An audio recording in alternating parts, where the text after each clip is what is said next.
RV last week, 20-14. Enrico, this is a huge game for them.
It's time for Thunderbolt football.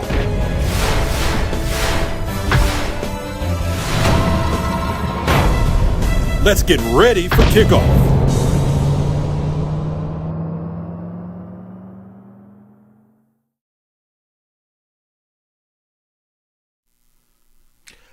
Well, welcome to Quinn Broadcasting. We're in the studios again this week. You just couldn't get into the press box at where they're playing tonight. Millville is being hosted by the St. Augustine Hermits. The Prep, of course, is having one of those years as well. They think they've lost 3 games, 5-3.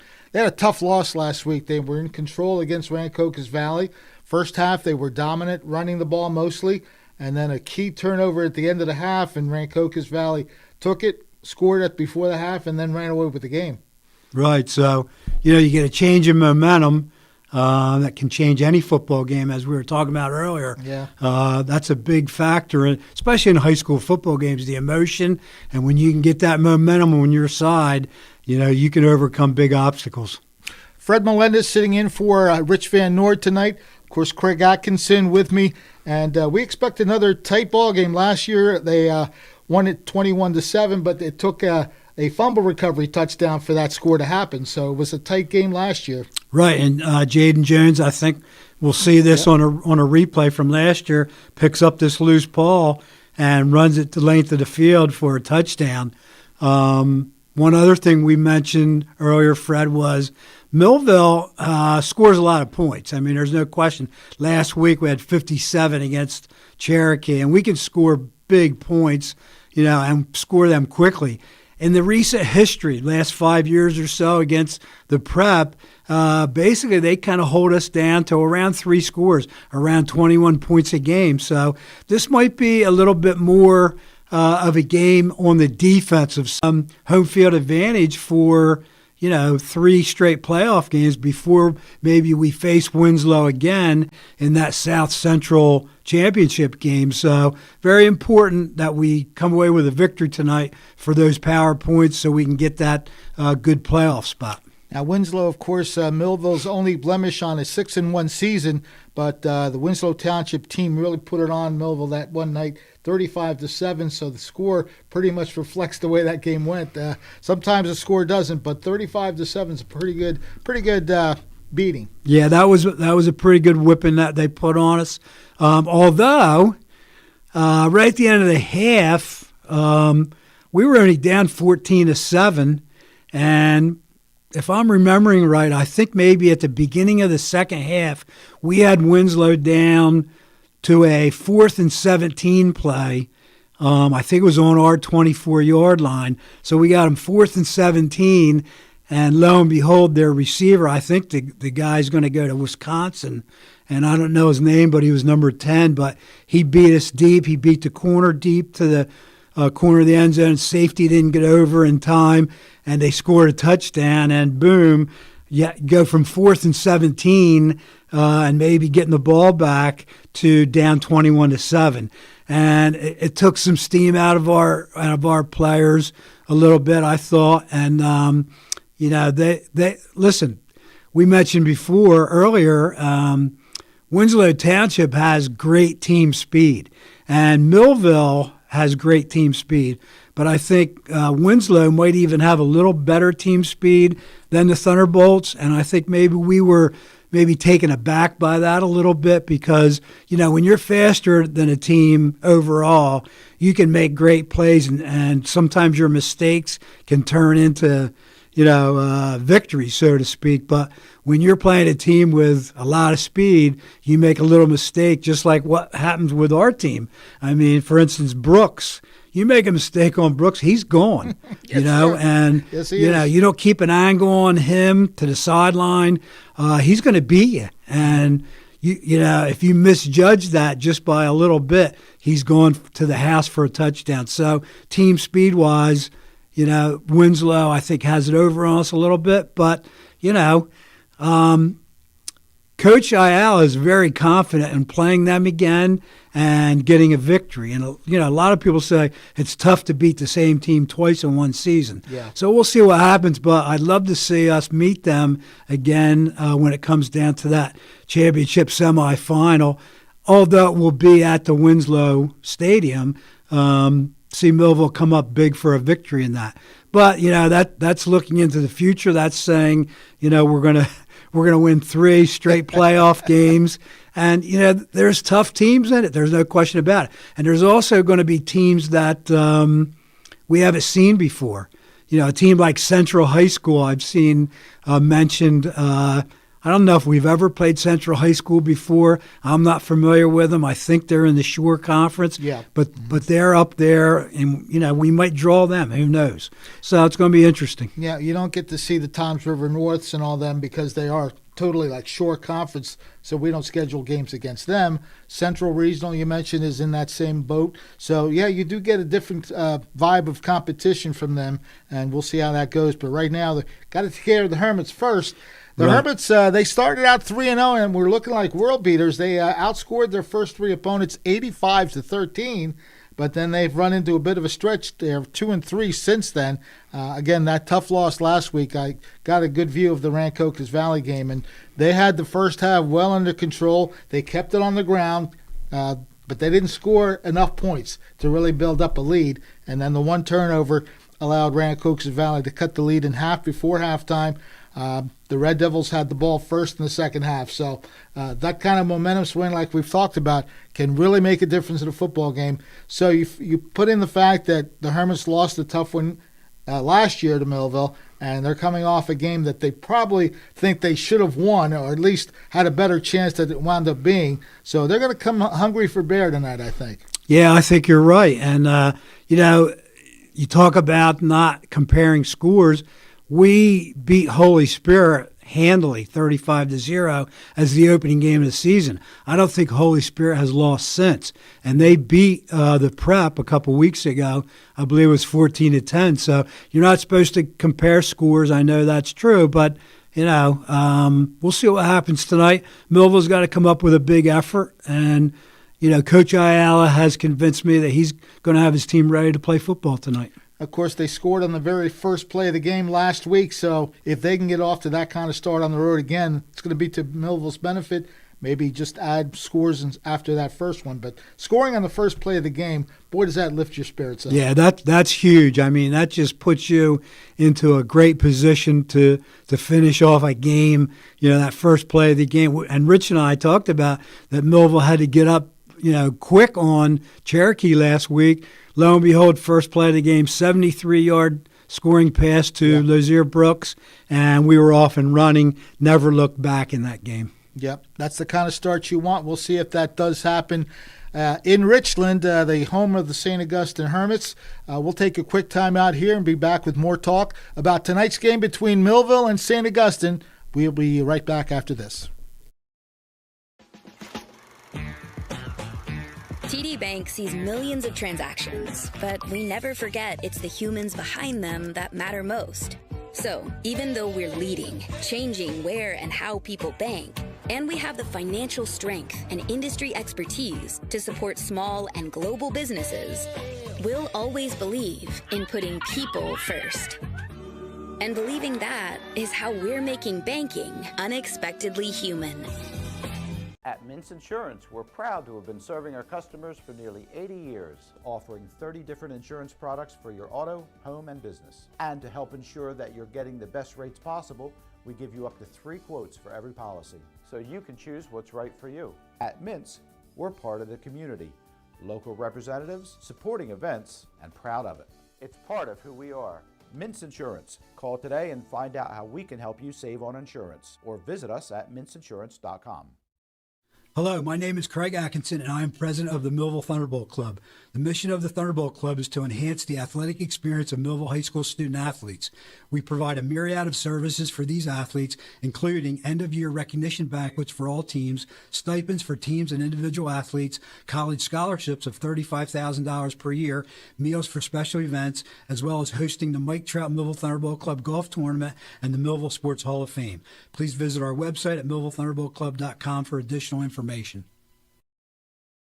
Many people treat their health like a game. With the Complete Care Health Network, it's easy to start your healthcare journey. Our mental health services focus on the emotions and behaviors that affect your overall well-being and features psychiatric, counseling, and addiction services, including our exclusive Fresh Start program, designed to help combat the opioid epidemic in our communities, plus all the other specialties you expect from Complete Care. Level up your health with us. The Complete Care Health Network. No games, just great healthcare for everyone. I love our beaches in South Jersey, but I think we can all agree that these belong here, not in Washington. But Jefferson Van Drew, he loves flip-flopping in Congress. Whether it's abortion rights, gay rights, or opposing bipartisan bills on border security and veterans aid, Van Drew always folds. But I'll never play politics with our families or change my beliefs for a party leader. I'm Joe Salerno, and I approve this message to keep the flip-flops on the beach. We're all looking for God. All the signs point to, there is really a God. We try to find him in all kinds of ways, in all kinds of places, and through all kinds of things. But there's only one way to find him. That's by personal experience with him. Come visit us this Sunday. We can introduce you to him. New Life Church, Millville, New Jersey. Our sponsors for today's game are Thunderbolt Area Federal Credit Union, Banking Like It Used to Be, Christie Funeral Home, Meeting All Your Family's Needs, TD Bank, America's Most Convenient Bank, Millville Chiropractic Center, for all your personal needs, Complete Care Health Network, serving the greater Millville area, Millville Thunderbolt Club, supporters of the Millville Thunderbolts, Plowman's Windows and Doors, Eno Windows and Doors, Mintz Insurance Agency. For all your insurance needs, Joe Salerno for Congress, ordered and paid for by Joe Salerno. It's time for Thunderbolt football.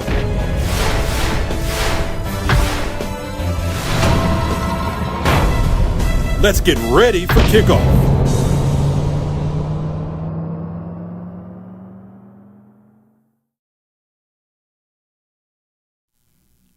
Well, welcome back to our coverage of Millville versus St. Augustine. Fred Melendez along with Craig Atkinson, and we always talk about keys to the game. Obviously, the turnover thing is going to be a big key. Which team prevents the turnovers and which team capitalizes on them? Right. So Millville's done a pretty good job this year of keeping possession of the football, keeping their turnovers to a minimum. So I hope that, and I foresee like tonight we don't turn the ball over very much. The quarterback, although he's a sophomore, has not thrown too many interceptions. Seems to know when to throw the ball away, and our running backs and our receivers have a real good handle on the football. So hopefully we don't have any turnovers tonight, which can, as you mentioned, change the momentum of a game. I've seen it every time. Last week we talked about St. Augustine's game and that big turnover thing. We are just mentioning the fact that we're in studio tonight, so we are relying on the stream from the field itself. So hopefully we'll be able to keep up with the action as it happens via the stream. You can watch us either on Channel 22 or on the two social media sites, Quinn Broadcasting Facebook Live and Quinn Broadcasting YouTube Live. Feel free to comment throughout the game. We'll try our best to get some of those comments on. And we are underway from Richland, New Jersey. A very short kick taken at about the 25-yard line. Very short return, maybe to the 31-yard line. So the St. Augustine Hermits having the football first to start the game. Good coverage by the Bolts that time. We got burnt last week by Cherokee on a return for a touchdown, so I think Coach might have put a couple of his defensive stalwarts in on the kickoff team this week. Okay. Now, as I watched St. Augustine last week, they do a rotation with their quarterbacks, the Ty McClear and Ryan Storr. Julian Turney and Ryan Storr, all of them have the versatility to do both things, and that's a good first play for the Millville defense as they try to sweep to the right side, and nothing really happening over there. Again, we're to try our best to pick up the numbers. That looked like number 1, Ty McClear. So loss of a yard. It's amazing to me that teams try to do toss sweeps on us. Our defensive flow and speed is so excellent that it seems like no one can get to the outside of our defensive ends. They really do a good job on containment. Now, St. Augustine does rely on their running game a lot more than their passing game, so we're going to get used to seeing that with an occasional pass by the quarterback. Right up the middle they go, and it's a whole mishmash of humanity right there. But again, Millville doing a good job of just sealing up the hole. They seem to be doing a good job defensive line, right? That was just a quick hitter right up the middle by the fullback for a minimal gain. Brings up, kind of a big play. We talked about earlier, Fred, how we like to get off to a good start. You hold a team, to 3 and out for the first series, you really get some momentum build up. So here we go, 3rd and 7, a good chance to go 3 and out to start the game for the Millville defense. Shotgun formation, man in motion to the near side, and they are looking to throw the football, a short little screen, but it's out of the reach of the intended receiver. That's Roman Coney, the intended receiver. It goes incomplete, so it's a 3 and out, just exactly what the Millville defense ordered. So the prep tried to hit the receiver in the flat, overthrow that ball. It's kind of a tough pass, throwing to your left. So Millville forces a 3 and out and probably should get fairly decent field position on this punt. Ball spotted at the St. Augustine 34-yard line. Again, we are relying on the stream from the field, so if some of the views might not be to our liking, we'll try our best to call the numbers as best as we can. Good snap from center. The punt is a line drive punt. They're going to get a great roll out of it, and it's going to go inside the 20, inside the 15. So you can't ask for more than that from a punt. It was a line drive punt that normally if you catch it, you can return it, but it wasn't caught. Right. When you hit those line drive punts, first of all, they're difficult because they're not very long, but you got to make every effort that you can to go up and make a fair catch on that because you lose so much yardage. The ball just rolls and rolls and rolls. And now it turns out we don't have very good field position at this point. Ball is back at the 14-yard line, so very deep in their own territory are the Thunderbolts. Quarterback Robert O'Connor in the shotgun. Two wide receivers split to the left. He looks to the right. It is incomplete. A little bit too far outside. It was intended for number 0. That would be Xavier McBride, so it goes incomplete. Right. It looks like the prep is in a 3-5 alignment, more or less protecting against the pass with 3 down linemen, 5 linebackers, and 3 deep backs. So that was just kind of a little overthrow by the quarterback on that play. 2nd and 10 from the 14-yard line. Opening moments of the game. We'll try our best to keep some track of time as the stream does not show it. Good run there, and it's going to be enough for the first down. Just a good surge to the left side. That's number 3, and that would be Jamal Wallace on the carry. Jamal has been doing a great job all year carrying the football. Very powerful runner, fast runner, breaks to the open, and is doing a great job so far. 13-yard pickup, 1st and 10, and now we have the stream issue. Yeah. We'll just try to get that back. All right, here we go. We're going to switch streams and see if we can get something rolling here. The ball spotted at the 28-yard line, so it's actually a 14-yard run by Wallace on that 2nd down play. Up the middle, not much there as the prep defense just closes up the hole very quickly. Wallace didn't have very far to go on that one. Good penetration by the prep defensive line that time to make a stop for minimal gain. Well, that stream is going to be a difficult thing tonight, looks like. Fred Melendez along with Craig Atkinson. We are coming to you from the studio, the game being played at the prep. They're in Richland, New Jersey. A yard picked up, so it'll be 2nd down and 9 for the Thunderbolts. Again, the shotgun, and it is Wallace again. Scoots to that outside. Some good yardage. He's going to be a little shy of the first down, though. But again, just getting to that outside and trying to do the best you can to break free. Right, he broke that containment and was able to kind of tightrope walk up that sideline for a really good gain, making the 3rd down a lot more manageable for the Bolt offense. Ball spotted at the 36-yard line, so that was a gain of 6.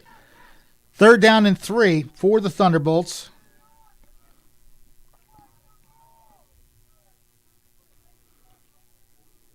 Again, the shotgun formation. Handoff. They'll try to bump it to the right side, but again, good coverage by the Hermits. Wallace, again, didn't have much of a chance to really get going on that outside. Looked like maybe a little bit of confusion on the blocking on that play. Basically tried to run a power play off the right-hand side, and St. Augustine did a good job of blocking that run by Wallace. Brings up a punting situation for the Bolts. So they were able to get out of their deep territory, got 1 first down, but then it settled down into a 3-and-out after that.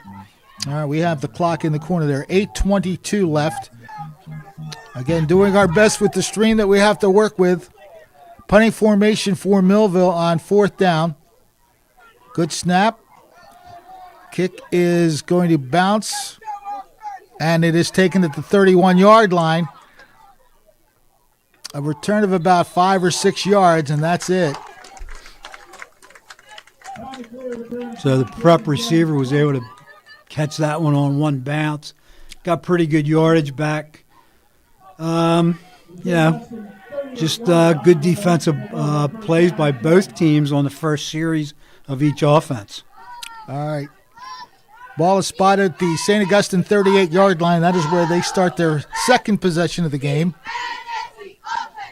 Millville managed to get a 3-and-out in the first one. Let's see if they can do something similar here. Referee stepping into the line of scrimmage for a moment. Now we're set to go. Handoff, trying to go right side, and not much there. Good defensive play by the Millville defensive line there. The linebackers have to be very active, Fred, because we're playing a similar defense on that play anyway to what the prep had, a 3-down lineman, basically a 5 linebacker set. So when you have only 3 down linemen, your linebackers have to be really active and fill those gaps on running plays. On 2nd and 9, breaking through and getting to the 45-yard line. Again, these jerseys aren't giving me a chance to pick up the numbers. And I don't know, can you see the numbers? No, I'm having difficulty as well. That very was difficult. Look, the quarterback's number 9. I can see that, but real difficult with the gray uniforms and the black numbers. Not a good lighting environment, it seems like. Well, 7-yard pickup sets 3rd down and 2 for the Hermits. And Millville jumped, or were they drawn off is the question. Looks like they're going to call offside against Millville, and that will bring up a 1st down for the Hermits. So Millville's had a problem with that all year, Fred. They're not watching the football. That was the nose guard that jumped there. He's got to watch the football. I mean, you can't go by the quarterback's cadence, and teams are scouting us, and they know we have a propensity to jump off sides with the quarterback cadence, so teams are going to do that. We just have to watch the football on the defensive line. So it's a new set of downs for the Hermits, and trying to go off left tackle. Actually got more than I thought he was going to get, just kept struggling to get forward. He was stopped at the line of scrimmage, but he got about 3 yards on the carry. Yeah, we did have him stopped at the line of scrimmage, but second effort by the ball carrier produced that yardage for the prep. A little more than 2 yards, so it's 2nd down, a long 7. Checking in with the play is the quarterback, Ryan Storr. St. Augustine in Millville territory.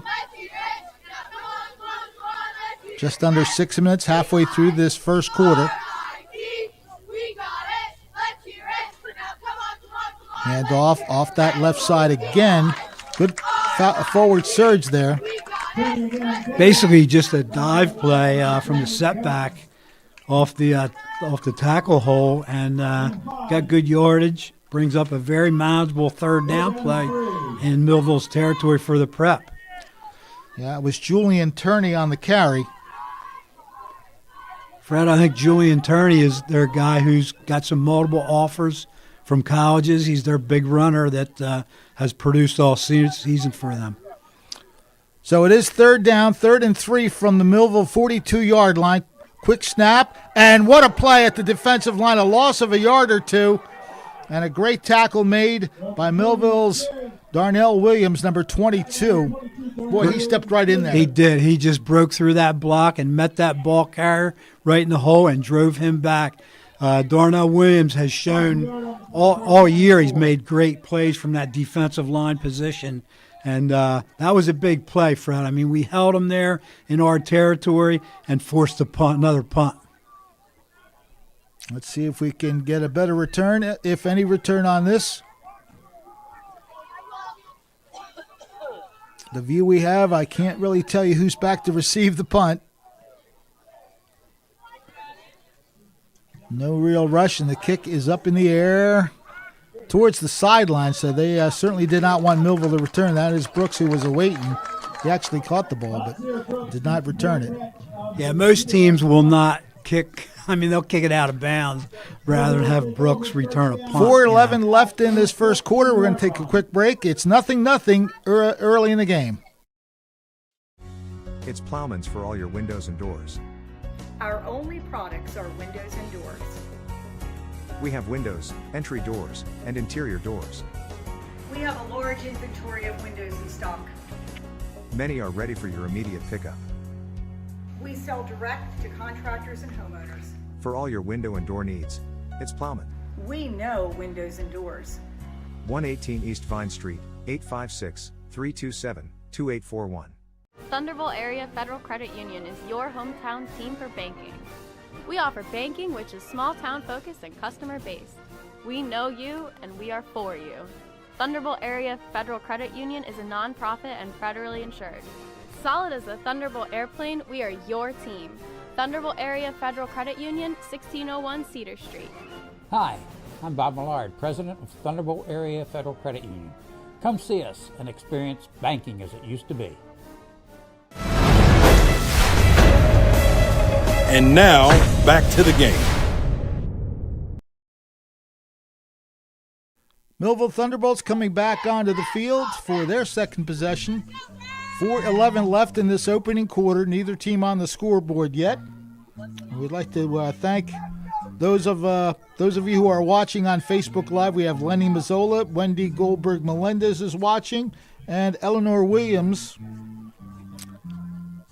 A few others along the way here. Trying again that sweep to the left side, and it looked like it was number 7 on the carry. Right, that was Reggie Holly, I believe. That was sort of like a jet sweep. Holly went in motion, took an inside handoff from quarterback O'Connor, and basically, I don't think he maybe gained a couple yards or something like that. So, haven't had real good field position at this point in the game. So it'll be second down, a long 8. Ball around the 17-yard line. Brooks comes to the near side. They got double coverage on Brooks right here, Fred. Yes, they do. I see the deep man just in case he's needed. So St. Augustine certainly knows the ball could come to Brooks at any time. They stick up on the line of scrimmage defensively. And a whistle. That might be a delay game on the Thunderbolts. Yeah, that's what they called. I don't know if the prep has clocks on the field, but the quarterback has to pay attention. If they don't have clocks on the field, they have the referee in the far corner that counts off the last 5 seconds with an arm count. So the quarterback, when he sees that official starting to count, has to get the snap off. That'll bring up second down and 13 now for Millville.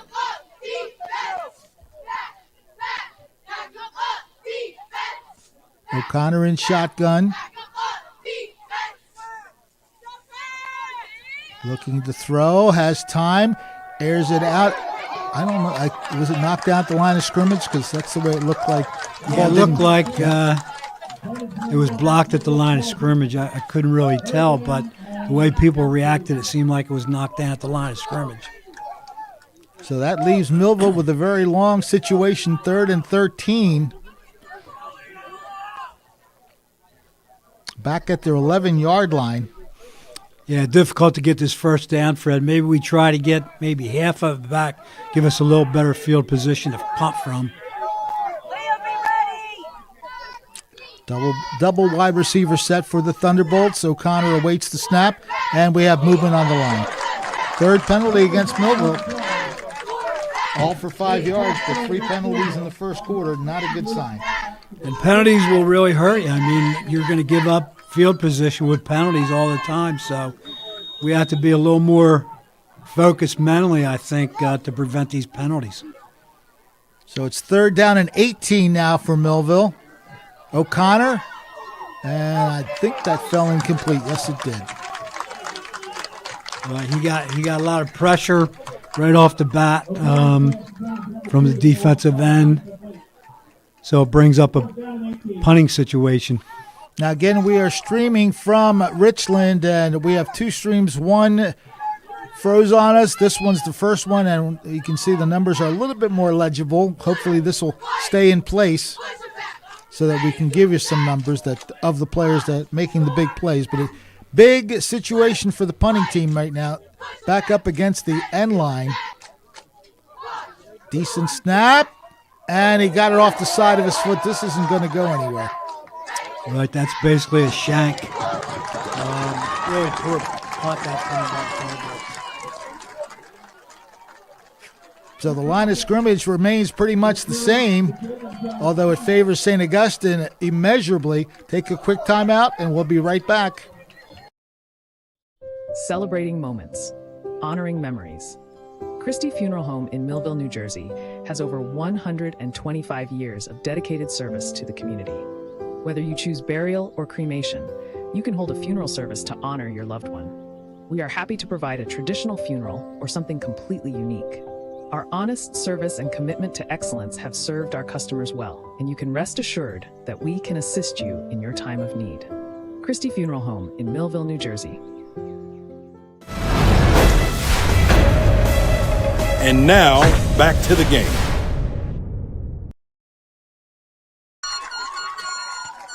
Well, a very difficult punt situation for Millville, and the ball really didn't go anywhere. It's still at the 8-yard line, but it's the other team's offense that's on the field, and they only need 8 yards to get on the scoreboard. So it's 1st and goal to go for the St. Augustine Hermits. Hand off up the middle, and he's in for the touchdown on one play. Just a straight up the gut run, and they get into the end zone. Touchdown by number 8, Julian Turney, their big runner. Yeah, there was a big hole that time. They blocked that very well, Fred, and just turned him loose right up the gut, and there was really nobody there, kind of untouched right into the end zone.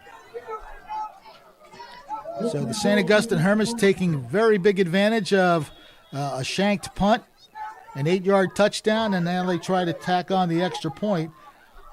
Luke Tanzola will be making that attempt. Puts it up, and he puts it, well, I guess it went through.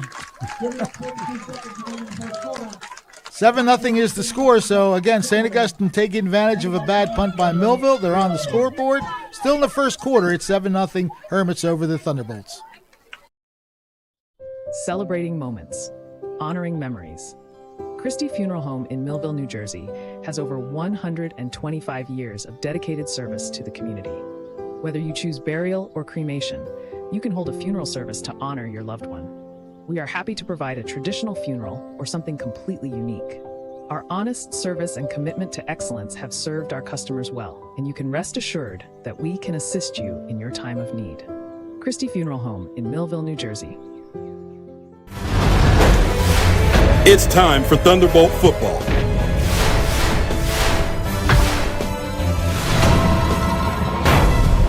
Let's get ready for kickoff.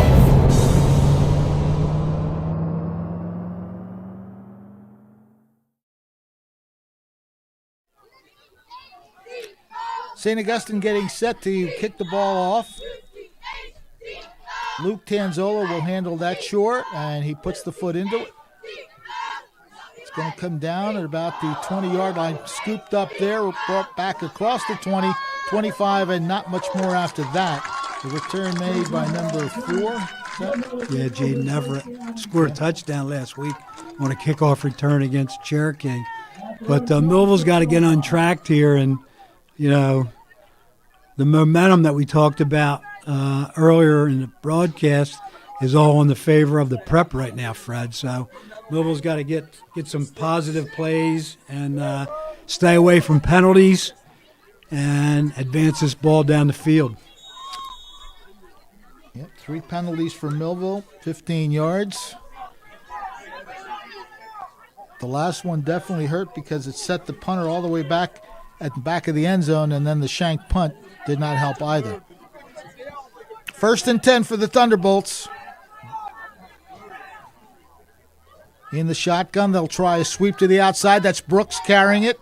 But a good job by the pursuit of St. Augustine. They really limited Lotzier Brooks on that carry. Basically a jet sweep to Brooks coming from a wing position. Again, short side of the field. I would rather run that to the wide side of the field, but, you know, so be it. 1-yard pickup. Hand off, and again, just trying that left side. And St. Augustine's defense is answering the call right now. Yeah, they're playing pretty tough. That was Demir White. He did gain some yardage, but they're playing us pretty tough right now, Fred. Well, they set up a 3rd down and 7. So another tough situation deep in Millville territory.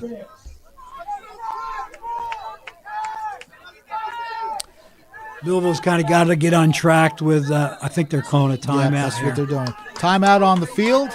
3rd and 6 coming up when we return.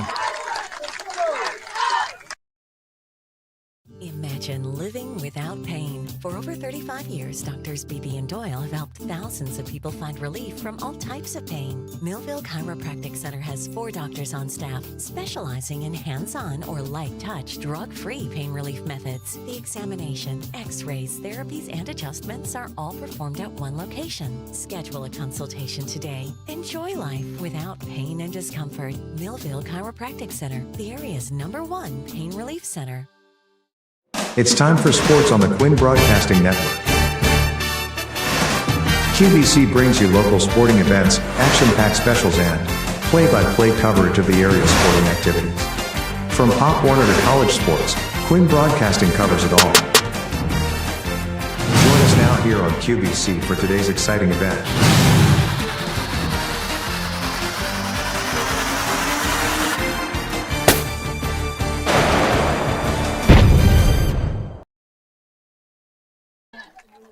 As we return to Richland, New Jersey, home of the St. Augustine Prep Hermits.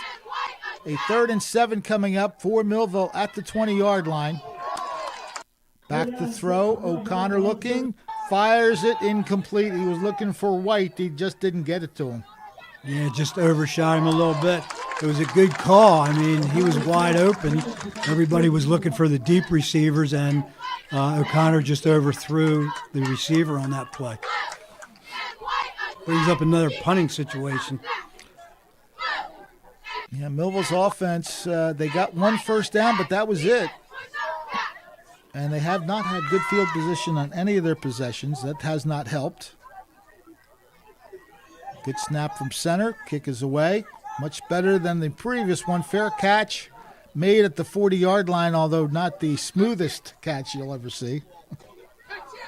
So I think defensively, Millville has to put up a stand right here, which can give that offense better field position and maybe change the momentum a little bit. So we'll see how they can do on this series against the Prep. Good starting position for the Hermits at their own 40-yard line, leading 7-0. It's tough, Fred, when you give an offense the ball on your own 8-yard line. Very tough. After a punt. I mean, that's tough to stop. So, we're still right in this game, and defensively we have to stand up and force another punt. Yeah, when you're facing somebody like Julian Turney, 8 yards is not much to ask for. Right. 1st and 10 from the 40-yard line. They do hand it off, cutting inside and pretty much running into a wall at the 40-yard line. Nice play that time by the interior of the defensive line. Marcus Offer made a nice play on that. I think Darian Blatzowitz was also in on that tackle. Again, they have to defend against this run. St. Augustine is a running team, and that's what they have to stop, force them into throwing the ball. Quarterback Ryan Stohr back in the huddle after getting the play from the sideline. 2nd down and 9. Ball at the 41-yard line. Little bit of a communication debacle there, but boy, what a great job done by Julian Turney to turn a play that looked like it was a crash into the line of scrimmage, and he just gets up the field very quickly. Right, he just ran over one of our players there, and really unbelievable run all the way down to the 30-yard line of Millville. So, again, we had him stopped in the hole, but his momentum kept him through it, and big gain on that play. Ball now at the Millville 35-yard line. 23 yards on the carry. So you're going to see a lot of Julian Turney. He is their big running back.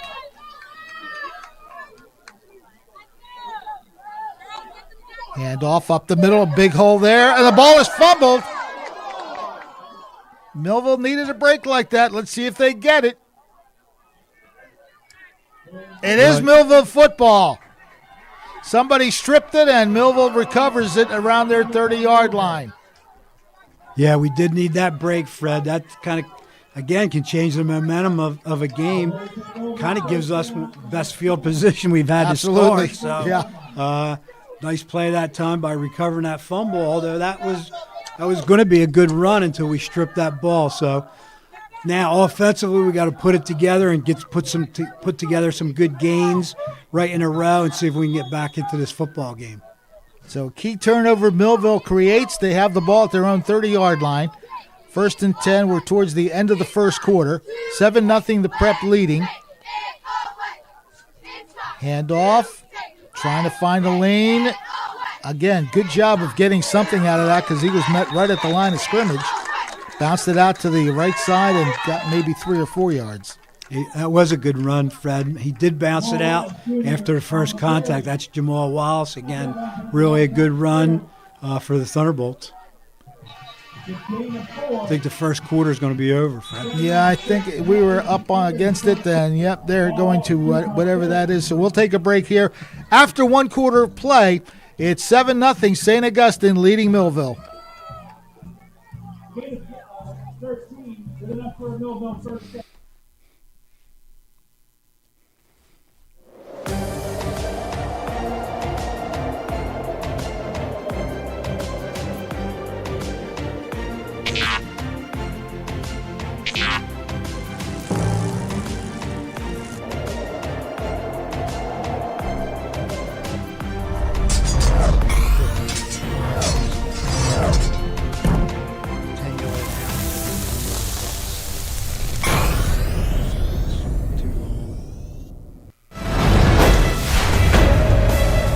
And now, back to the game.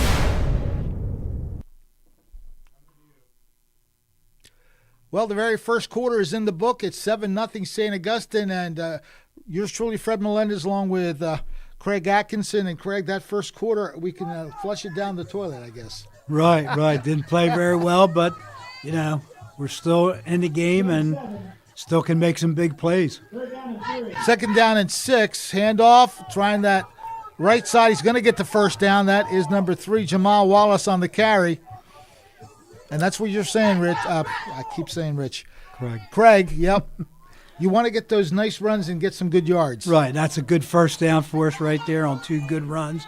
We're kind of in a hurry-up offense now. We go deep. Oh, and Brooks almost had it. But did they whistle? Did they call the whistle? Play dead, yeah. It must have been motion or something like that because it seemed like all the players kind of quit on the whistle. So we'll see what happened. Substitution infraction against St. Augustine. Yeah, there was a flag on the play. Okay. So this will be a penalty against St. Augustine. So that was an illegal substitution call on the Prep. We didn't give them – we were in hurry-up offense, and they weren't able to get their players on and off the field in that timely fashion. So that gives us a good 1st and 5 to start this offensive series. Just shy of midfield. O'Connor awaits the snap, moves some way towards the middle, and handoff up the middle. Again, that is Wallace on the carry. Not quite the first down, I don't think, although I'm watching him where he's standing. It's close, maybe a half a yard short. Another good hard run by Wallace brings up a 2nd and really short, Fred. Running play here, I hope. Get that first down. 2nd and 1. Again, Wallace, he has the first down. Then the ball came out. Are they going to rule it as he wasn't down yet? I think they're discussing it. Yep, they're going to give it to the Prep. Got to hang on to the football. You really do. And, he gets the first down and the ball comes loose. I think that might be the first fumble that Jamal Wallace has had all year. So unfortunate that occurred, but you got to get your head up and play defense now. Yeah, you had a little momentum surge on some of those runs. They had it in St. Augustine territory, and they commit a very key turnover. So St. Augustine will start possession at the 41-yard line. Early moments of the second quarter. The Prep up 7-0. Just seem to be shooting ourselves in the foot on every possession so far with penalties, a fumble, mistakes, things like that. Have to overcome that. 1st and 10 for the Hermits. Handoff off that left side, and again, a good hole being opened up, and Turney eats it up. Yeah, he broke through that initial first line defense, or defensive line, and really was on the linebackers in an instant.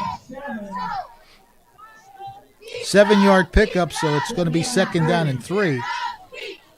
This offense keeps the ball away from our offense a lot, so we don't have the time to score our points that we need to score. So we have to make stops here. 2nd and 3, man in motion. And again, they'll just hand it off. And this time, a great read of the play and a loss of yardage. Good play that time by Darren Blackowitz. Yeah. Right. He got in the backfield. Good penetration and met the runner right at the hole, and I was able to bring him down for a good loss. Kind of a big play here, Fred. 3rd and 6 or so, 3rd and 5.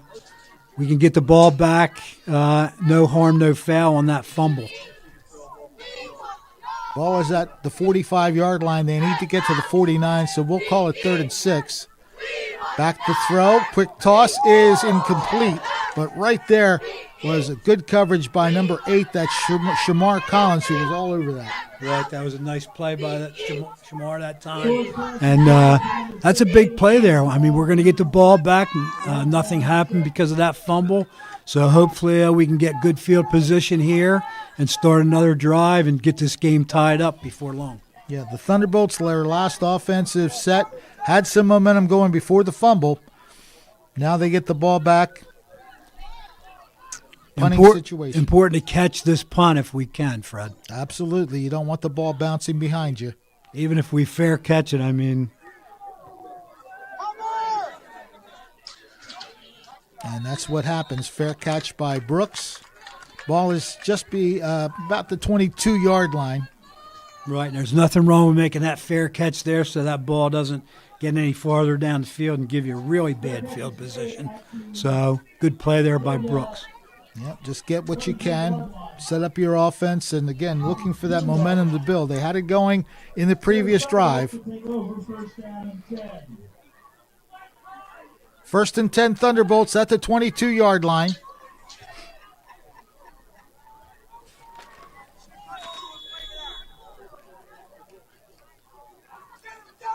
Hand off. I'll tell you what, he did all he could do to get some yardage there. It looked like he was going to get stopped once again. That was White who had the carry. Right, and he made a really good cut inside to gain some really good yardage on that running play. 2nd and 5. This time the hole is sealed off after a yard gain. He again tried to make that inside cut. Brings up a very manageable 3rd and short. Ball is spotted at the Millville 28-yard line. They need to get to the 32 to move the chains. Even with all the difficulty, they're still only down by 1 score. So, again, if they could just get it together on this drive, maybe tie this game up. Big play here for a 1st down. This would go a long way towards that momentum. O'Connor setting the shotgun. He's got double wide receiver set to both sides. Good snap, looks downfield, and now he decides to run. He makes the completion across the 40 and 50. The only question I would have is, did he stay behind the line of scrimmage? But I don't see any flags. So Jaden Days on the receiving end of that, and Millville has a key 1st down. Really good play that time by Rob O'Connor. He scrambled, he got pressure, he scrambled, and was able to complete that ball to number 12 for a really good gain and a 1st down. Handoff. White almost got tackled behind the line of scrimmage. Another good run by Demir White. Really tough run. Broke a tackle, was able to gain 5 yards. Again, some momentum being developed by the offense. They're now in St. Augustine territory, and White falls down that time. That's a shame. He slipped there. It looked like he had some running room. It's going to bring up another 3rd down for the Thunderbolts. Could be 4-down territory at this point, though, Fred. And it seems like Coach Ayala is really going more towards the running plays at this point than the passing offense. I think if we want to go to passing offense, we might want to go to shorter passes, quick outs, quick ins, something like that. They need 6 yards. 6 yards away from first down. Quick toss, as you said. Ball is caught, and a good run after the catch. He's going to go the distance. It is a touchdown. I believe that's Demir White. No, that's Brooks. Is it Brooks? Yeah, right. Again, these angles, but nonetheless, Brooks, his 12th touchdown of the year, and there's the big play we were waiting for. Right, we were waiting for that. This looks like a replay of it. You get Brooks the ball in space with a nice short pass, quick pass, almost like a handoff, and he's off to the races. I mean, again, I said it last week, that's why he's going to Alabama. Your alma mater, Fred. You know, he just makes those plays look easy. And, okay, we got a guy missing on the wing here on the extra point. We probably need to call a timeout. Well, there he is. I hope we get this off in time. Kick is up, and it's through the uprights. So there you see it, 7:03 left in this first half. Millville again coming up with a big play at the right moment. Get the touchdown and the extra point kick to tie it up. Second quarter action, 7:03 left. It's all tied at 7.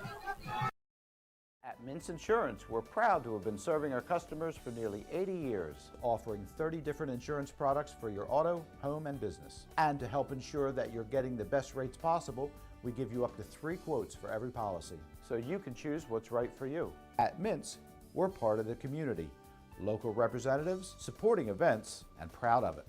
It's part of who we are. Mintz Insurance. Call today and find out how we can help you save on insurance, or visit us at mintzinsurance.com. I love our beaches in South Jersey, but I think we can all agree that these belong here, not in Washington. But Jefferson Van Drew, he loves flip-flopping in Congress. Whether it's abortion rights, gay rights, or opposing bipartisan bills on border security and veterans aid, Van Drew always folds.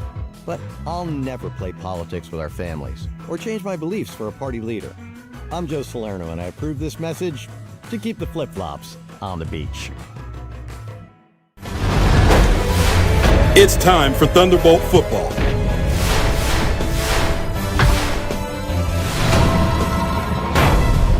Let's get ready for kickoff.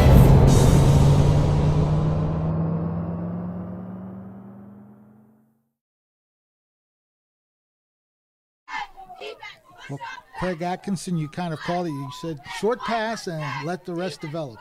Right. I mean, we have so much speed at our wide receiver position that you just get the guys the ball in space, especially Brooks. I mean, and he just gave us a spark there that can just change the momentum in this whole game. And that's what he's done his whole career. You know, one of the finest football players ever at Millville High School. So, you know, hopefully we can continue this momentum and hold them. Flag on the kickoff here, though. We might have been offside. It looked like the return man called a fair catch at the 23, but if it's 5 yards against Millville, we'll do it all over again. Rancocas Valley leading Lenape 14-7. You know, really, you know, that's uncalled for. You can't be offsides on a kickoff. I mean, that's football 101. Stay behind the line of scrimmage until the ball is kicked. I don't really understand that, but that's just me. I don't know. All right, the kickoff is away, taken at the 25-yard line, brought across the 30 and across the 35. Struggling for some more yards and might wind up near the 40-yard line before all is said and done. So, again, very good field position for St. Augustine. Kicking game, very important part of football. You got to practice it. You got to, you know, you can't have penalties on your kicking game. And I know you see it in the NFL all the time. I mean, it seems like every kicking play there's a penalty, but you really have to stay away from that because that can just kill you. And it gives up field position, and here's an evidence of it right here. You give the ball to the prep on the 40-yard line, which is great field position. 1st and 10, St. Augustine. Man in motion to the far side is Helfenstein. They hand off, though, this time up the middle. And maybe about a 4-yard pickup on the play. That, of course, their big man, Julian Turney. Fred, they're really not doing anything special on offense. I mean, they're just handing the ball off, and most of them are, between the guard tackle or the tackle tight end gap. I mean, it's nothing special. You just have to, they're telling you, hey, here we are, stop us. So that's basically what you got to do. Yeah, they gave him a nice hole, and Turney, as big as he is, gets 5 yards. 2nd and 5 from the St. Augustine 45-yard line. He'll get the carry once again. This time, I'll tell you what, he powered his way to the first down because he was stopped after 2 yards, but he just kept churning, and Turney picks up a first down for the Hermits. He did. I mean, again, nothing special. Off-tackle play, and he carried the Thunderbolts for 6 yards for a first down. Ball now in Millville territory at the 49-yard line. 1st and 10 for the Hermits. A tie game, 7-7. Quick toss to the left side. And some decent blocking to get him about 4 yards there. Not a bad defensive play by the corner that time to come up and make that tackle. I think that was number 10, Aiden White. But, they showed us a little wrinkle on that kind of a slip screen to the left side, and I guess just to keep us honest in their running game. Pickup of 4 yards. The ball is at Millville's 45-yard line.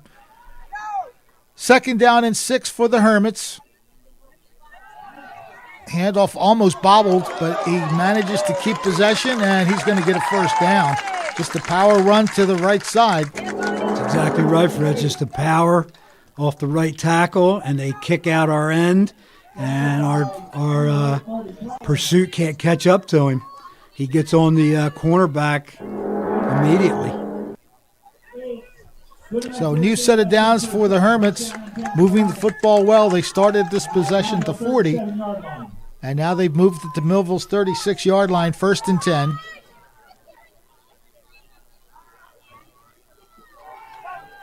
Again, a handoff, nothing fancy, but again, just power. And he's really, when they talk about yards after initial impact, he is getting hit, but we're not wrapping him up and we're not bringing him down until he gets on the linebacker level. So, I think our defensive coordinator, Coach Core, has to employ maybe some slants on the defensive line, something to break up their blocking patterns on the offensive line of the Hermits. That was Roman Coney on the carry, picks up 4. Hermits doing a good job on the ground, but that's not a surprise. They are a good running team. Handoff once again. Millville and that time he got stood up. Give credit to that hit. That's number 1. That's Lotzier Brooks. That's our boy Brooks. He comes through again on defense. But again, he's coming up from his corner position and, making a big stick on Turney that time. Right there. Right. Make him think about it. That's a football play right there. So, again, he gives us that spark, brings up a 3rd down. Ball still at the 37-yard line. 3rd down and 6 for the Hermits. Quick snap, rolling to his left side, looking to throw. He's got a man open, and it's going to be complete for the first down. At the 22-yard line is where he steps out of bounds. So, they did a little rollout action and negated any pressure we could put on the quarterback that time. A little soft corner there, and he turned around. The receiver got I think that was Jay Neverett, to turn around and just made a real easy pitch and catch for a first down. So they're at the 22-yard line of Millville trying to regain the lead. 1st and 10 Hermits. Hand off that left side this time, and just again a nice pickup on first down, and that's Turney getting it done once again. Just old-fashioned football, Fred. Running off tackle from the fullback position or the setback position and picking up big chunks of yardage, which you just can't do as a defense. Gain of 7. So the ball just shy of the 15-yard line, 7 yards on that carry. It's 2nd down and 3.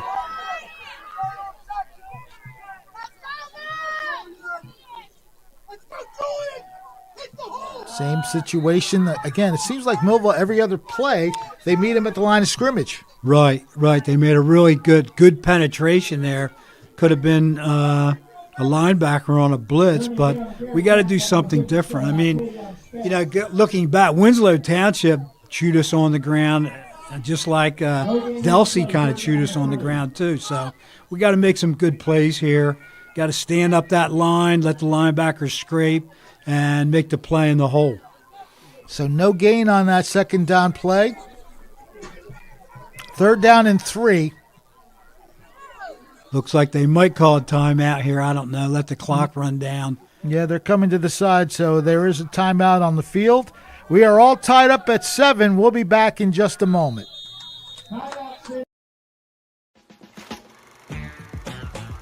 TD Bank sees millions of transactions, but we never forget it's the humans behind them that matter most. So, even though we're leading, changing where and how people bank, and we have the financial strength and industry expertise to support small and global businesses, we'll always believe in putting people first. And believing that is how we're making banking unexpectedly human. Hello, my name is Craig Atkinson, and I am president of the Millville Thunderbolt Club. The mission of the Thunderbolt Club is to enhance the athletic experience of Millville High School student athletes. We provide a myriad of services for these athletes, including end-of-year recognition banquets for all teams, stipends for teams and individual athletes, college scholarships of $35,000 per year, meals for special events, as well as hosting the Mike Trout Millville Thunderbolt Club Golf Tournament and the Millville Sports Hall of Fame. Please visit our website at millvillethunderboltclub.com for additional information. And now, back to the game. Millville defense facing a key 3rd down play here, 3rd and 3. Long count, snap and the handoff, running right through the middle, getting a 1st down, and it's going to be 1st and goal to go. We got, I took notes, we got a lot of defensive linemen on the ground getting up after that play. What can you say? They're just not doing anything special. They're just challenging us, offensive line against defensive line. Julian Turney again gets the carry, and as we said, every other play, Millville does manage to stuff it up. It seems like maybe when we slant, we kind of throw them off as far as blocking scheme, and maybe that's the key. But they are blocking us very well and opening up those holes for this all-star running back that the prep has. Okay, we have a timeout, and I think it's Millville who called it, the referee pointing to the side of Millville. So, again, we got to take a quick timeout, be back for this next play in just a moment. Many people treat their health like a game. With Complete Care Health Network, it's easy to start your healthcare journey. Just select from our specialties and schedule online, by phone, or on our app. Our entire team communicates with one another, so everyone works together on your total health. Plus, we make it even easier with all of these additional benefits. Level up your health with us. Complete Care Health Network. No games, just great health care for everyone. And now, back to the game. Want to make mention of all the people that are watching us on Facebook Live. Jeff Lambert saying, "Let's go Thunderbolts." Kimberly Carty saying the same thing. Marge Lawn is watching. Danielle Hutchinson. Candy Kane Devich saying, "Let's go Millville." Stephanie Mercante DeRose. Greg Geraci is watching. Chris Reynolds, glad to have you with us from Lebanon, New Jersey, along with Bubby and Riri, he says. So here you go, 2nd and goal for the Hermits. Handoff again to Turney, tries to sweep to the outside. What a great tackle, and guess who it is? Lotzier Brooks again, fantastic tackle, and that was really a big play. That's a loss, and again gives us momentum, and he will come up and hit you for being an offensive genius, Brooks will also come up and hit you on defense. That's a 4-yard loss, ball back at the 11-yard line. 3rd and goal, and now we have a timeout. We're under a minute left in this first half, roughly about 30 seconds, maybe less than that. 15 seconds. Again, we're trying to get as much of the updates on the time, but there's 15 seconds left. And did Millville call that timeout? I think you pointed to Millville called that timeout. Okay. I think we weren't quite ready. We were making some substitutions, and the prep was ready to run a play, so we had to call a timeout to get our personnel on the field. But, and I don't blame Coach for that timeout. I mean, very few seconds left in the half, and this is a big play. I mean, if you can force maybe a field goal here, I would consider that as a success because – they've been chewing us on the ground up and down the field the whole first half. So if we can stop them here, force a field goal attempt, and maybe they miss it, who knows? But I don't know how good their kicker is. But that's going to be a successful defensive stand on this final drive of the first half. So it's 3rd down and goal to go back at the 11-yard line. And whistles blow, so what do we have here? A procedure penalty against the prep, so that 5 yards will make it a little more difficult for St. Augustine. That's right, Fred. That's big. That 5 yards, I mean, you're already looking at 11. Now we got 16, and that was a big penalty right there. As I mentioned, penalties will kill you, and so Millville's got to come up big here.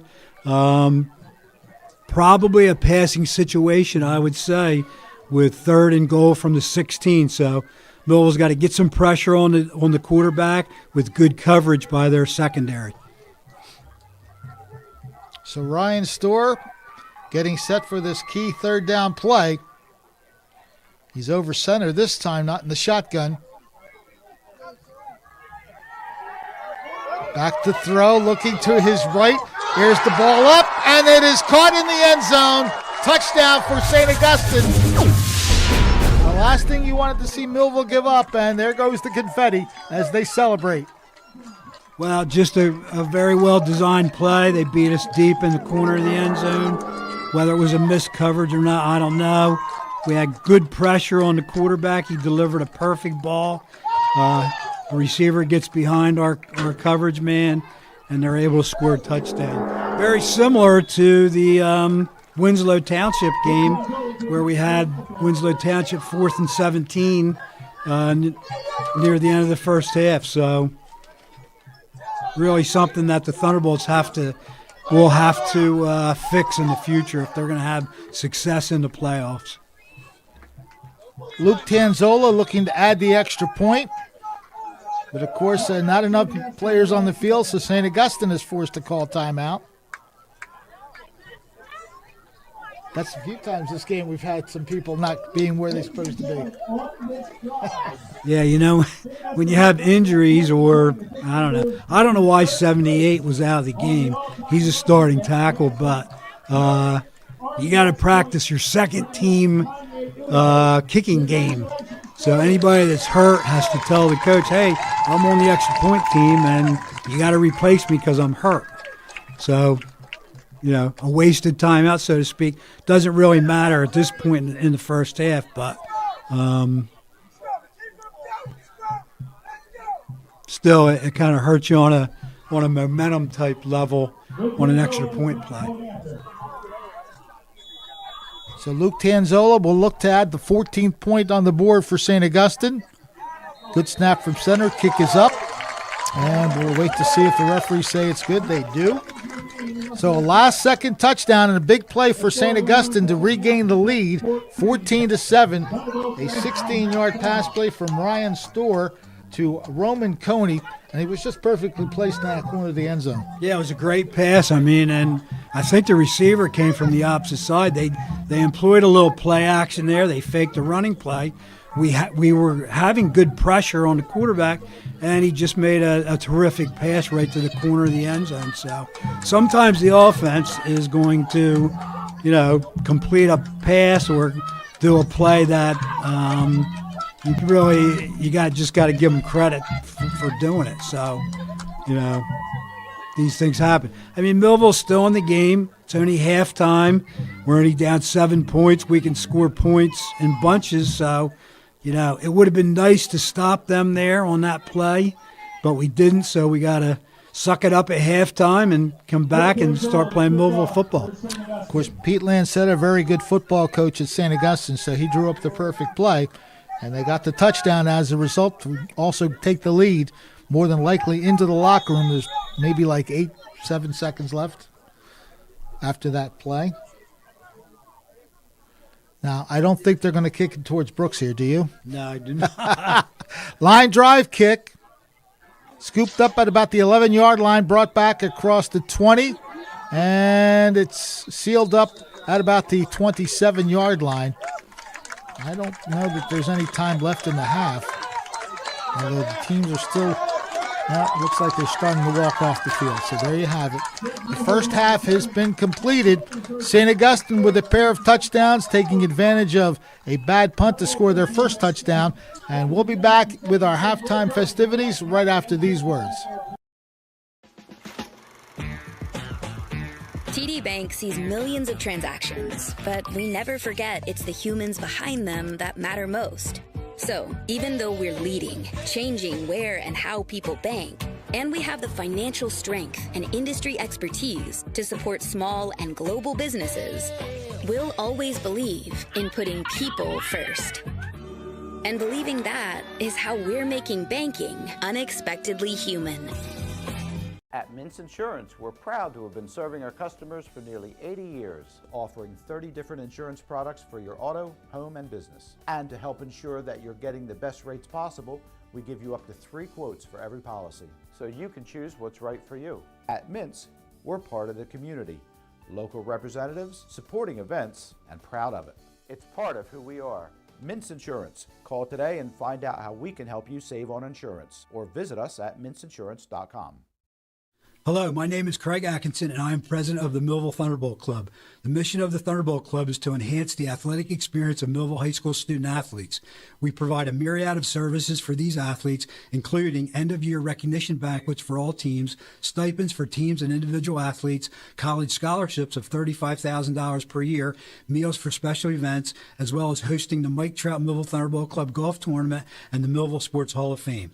Please visit our website at millvillethunderboltclub.com for additional information. Many people treat their health like a game. With the Complete Care Health Network, it's easy to start your healthcare journey. Our mental health services focus on the emotions and behaviors that affect your overall well-being and features psychiatric, counseling, and addiction services, including our exclusive Fresh Start program, designed to help combat the opioid epidemic in our communities, plus all the other specialties you expect from Complete Care. Level up your health with us. The Complete Care Health Network. No games, just great healthcare for everyone. I love our beaches in South Jersey, but I think we can all agree that these belong here, not in Washington. But Jefferson Van Drew, he loves flip-flopping in Congress. Whether it's abortion rights, gay rights, or opposing bipartisan bills on border security and veterans aid, Van Drew always folds. But I'll never play politics with our families or change my beliefs for a party leader. I'm Joe Salerno, and I approve this message to keep the flip-flops on the beach. We're all looking for God. All the signs point to, there is really a God. We try to find him in all kinds of ways, in all kinds of places, and through all kinds of things. But there's only one way to find him. That's by personal experience with him. Come visit us this Sunday. We can introduce you to him.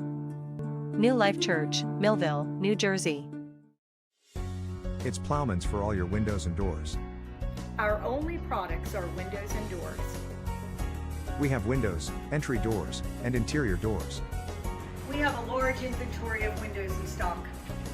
Many are ready for your immediate pickup. We sell direct to contractors and homeowners. For all your window and door needs, it's Plowman. We know windows and doors. 118 East Vine Street, 856-327-2841. Thunderbolt Area Federal Credit Union is your hometown team for banking. We We offer banking, which is small town focused and customer based. We know you, and we are for you. Thunderbolt Area Federal Credit Union is a nonprofit and federally insured. Solid as a Thunderbolt airplane, we are your team. Thunderbolt Area Federal Credit Union, 1601 Cedar Street. Hi, I'm Bob Millard, President of Thunderbolt Area Federal Credit Union. Come see us and experience banking as it used to be. It's time for Thunderbolt football.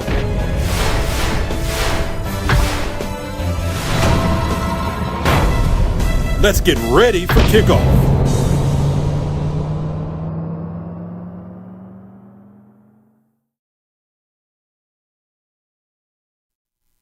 Fred Melendez back with you, along with Craig Atkinson at the half at Richland. St. Augustine Prep leading 14-7, capitalizing on a last-second touchdown pass, 16-yard pass to the back of the end zone. And, Rich, that's we're talking about how you just cannot give up a play like that, especially at the end of a half. Right, yeah. I mean, and, you know, Monday morning quarterbacking as it is, but you know, you got a 3rd and 16 situation, 3rd and goal. 3rd and goal at the 16, yeah. At the 16, so you know they're going to throw it. Although they run a play action, fake running play, which I don't think it faked anybody out. But you know, you have to. The worst thing you can do is let somebody behind you in that case, and it's a shame.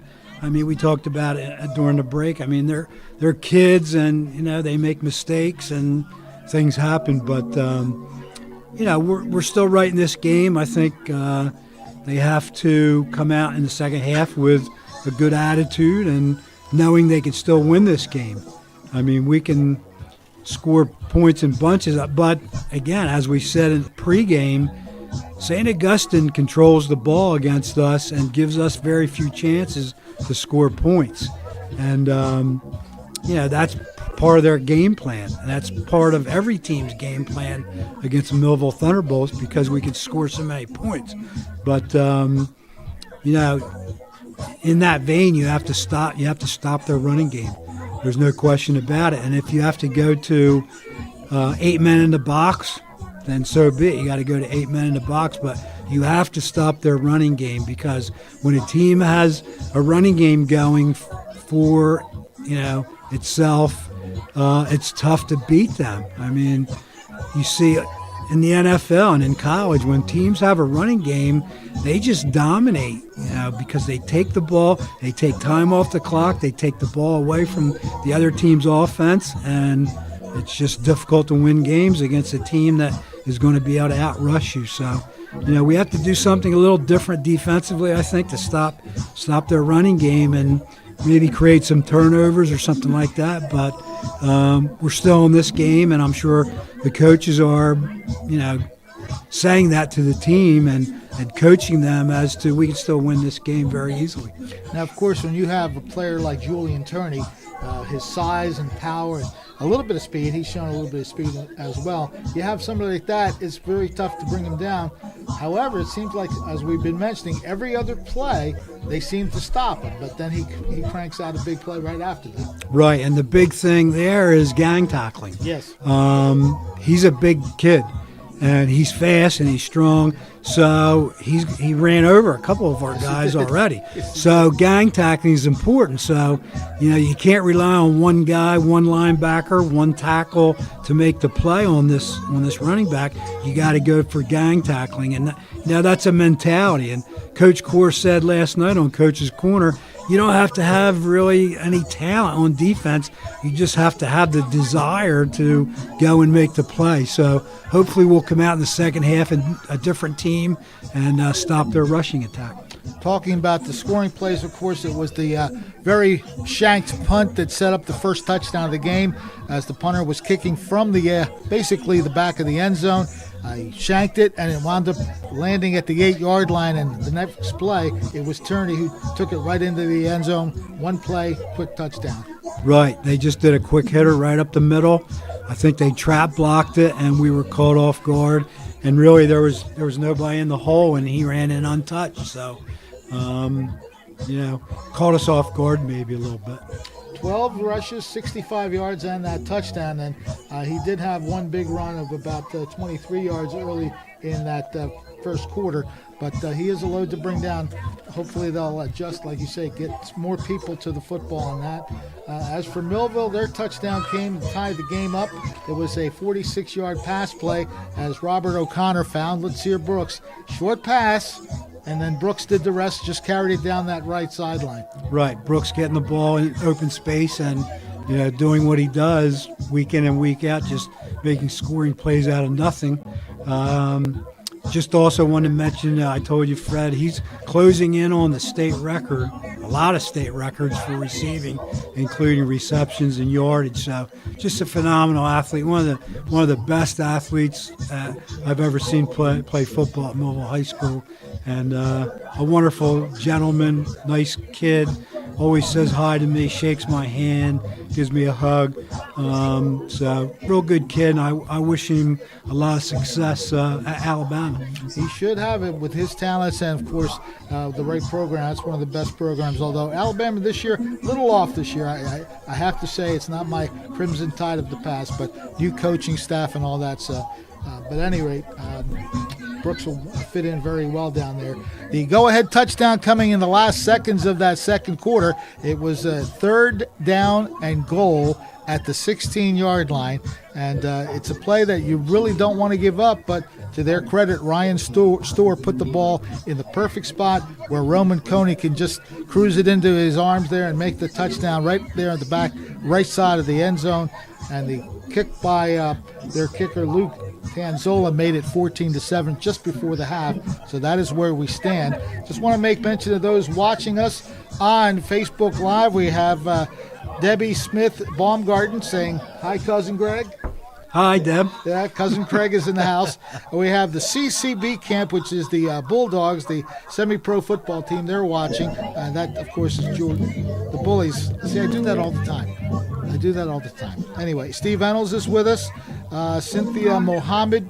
Bill Seidel is doing some things with us. He's watching and commenting as well. Carr, Bob Mack, Bob Hahn. I like what he says here. Once a Bolt, always a Bolt. I think you can relate to that, Craig. Absolutely. And Bob Hahn is checking in from Fort Myers, Florida, so that's great. I have somebody else checking in from Clearwater, saying hello to yours truly, Anita Dickinson. I worked with her for many years, and it's great to have her watching. Tony Cereso, of course, watching, and several others, so we're giving you all the shout-outs because we do appreciate you coming in, whether it's on Facebook Live, YouTube Live. Feel free to follow us on Instagram and subscribe to us on Quinn Broadcasting, Facebook Live, and on YouTube Live, Quinn Broadcasting there. Just subscribe and you will be caught up to date with all the football activities that we bring you. At the half, it is Millville trailing St. Augustine 14-7. Better times ahead in the second half? We shall find out in just a little bit. Celebrating moments, honoring memories. Christie Funeral Home in Millville, New Jersey has over 125 years of dedicated service to the community. Whether you choose burial or cremation, you can hold a funeral service to honor your loved one. We are happy to provide a traditional funeral or something completely unique. Our honest service and commitment to excellence have served our customers well, and you can rest assured that we can assist you in your time of need. Christie Funeral Home in Millville, New Jersey. Imagine living without pain. For over 35 years, Doctors Beebe and Doyle have helped thousands of people find relief from all types of pain. Millville Chiropractic Center has 4 doctors on staff specializing in hands-on or light-touch, drug-free pain relief methods. The examination, x-rays, therapies, and adjustments are all performed at one location. Schedule a consultation today. Enjoy life without pain and discomfort.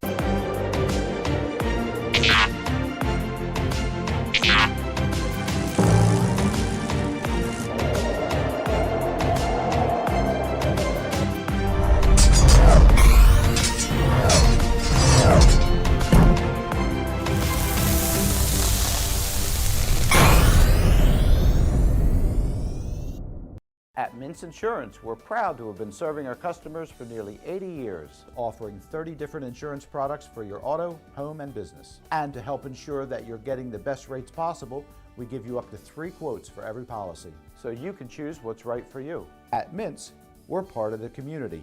Local representatives, supporting events, and proud of it. It's part of who we are. Mintz Insurance. Call today and find out how we can help you save on insurance, or visit us at mintzinsurance.com. I love our beaches in South Jersey, but I think we can all agree that these belong here, not in Washington. But Jefferson Van Drew, he loves flip-flopping in Congress. Whether it's abortion rights, gay rights, or opposing bipartisan bills on border security and veterans aid, Van Drew always folds. But I'll never play politics with our families or change my beliefs for a party leader. I'm Joe Salerno, and I approve this message to keep the flip-flops on the beach. Hello, my name is Craig Atkinson, and I am president of the Millville Thunderbolt Club. The mission of the Thunderbolt Club is to enhance the athletic experience of Millville High School student athletes. We provide a myriad of services for these athletes, including end-of-year recognition banquets for all teams, stipends for teams and individual athletes, college scholarships of $35,000 per year, meals for special events, as well as hosting the Mike Trout Millville Thunderbolt Club Golf Tournament and the Millville Sports Hall of Fame. Please visit our website at millvillethunderboltclub.com for additional information. Many people treat their health like a game. With Complete Care Health Network, it's easy to start your healthcare journey. Just select from our specialties and schedule online, by phone, or on our app. Our entire team communicates with one another, so everyone works together on your total health. Plus, we make it even easier with all of these additional benefits. Level up your health with us. Complete Care Health Network. No games, just great health care for everyone. At Mintz Insurance, we're proud to have been serving our customers for nearly 80 years, offering 30 different insurance products for your auto, home, and business. And to help ensure that you're getting the best rates possible, we give you up to 3 quotes for every policy, so you can choose what's right for you. At Mintz, we're part of the community. Local representatives, supporting events, and proud of it. It's part of who we are. Mintz Insurance. Call today and find out how we can help you save on insurance, or visit us at mintzinsurance.com. Hello, my name is Craig Atkinson, and I am president of the Millville Thunderbolt Club. The mission of the Thunderbolt Club is to enhance the athletic experience of Millville High School student athletes. We provide a myriad of services for these athletes, including end-of-year recognition banquets for all teams, stipends for teams and individual athletes, college scholarships of $35,000 per year, meals for special events, as well as hosting the Mike Trout Millville Thunderbolt Club Golf Tournament and the Millville Sports Hall of Fame. Please visit our website at millvillethunderboltclub.com for additional information. It's time for sports on the Quinn Broadcasting Network. QBC brings you local sporting events, action-packed specials, and play-by-play coverage of the area's sporting activities. From Pop Warner to college sports, Quinn Broadcasting covers it all. Join us now here on QBC for today's exciting event.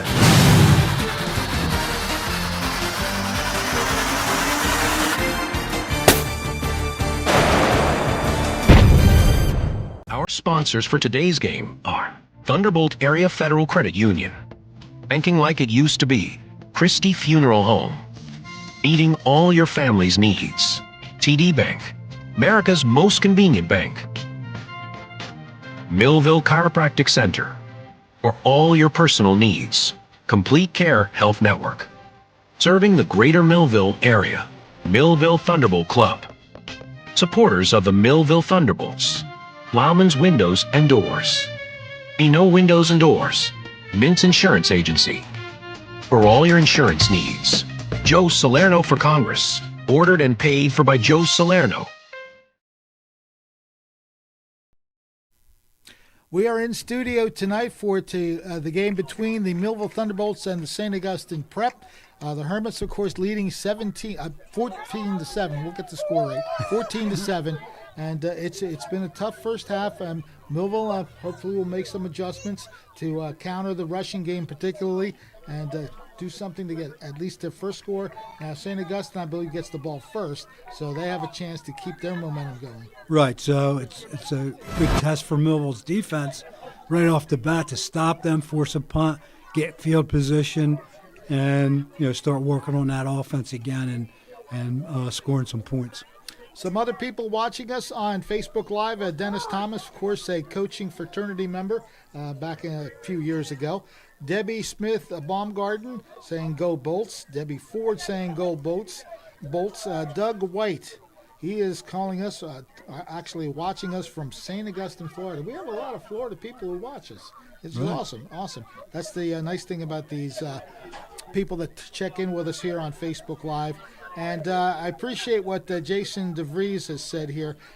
We're handling the streams as best as we can, and he's making mention of it. So thank you for that, Jason. Also, awesome job, gentlemen.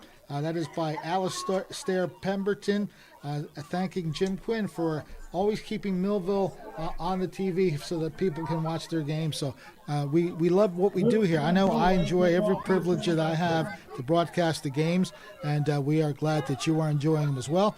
Hopefully we'll enjoy it a little bit better in the second half. Right, hopefully.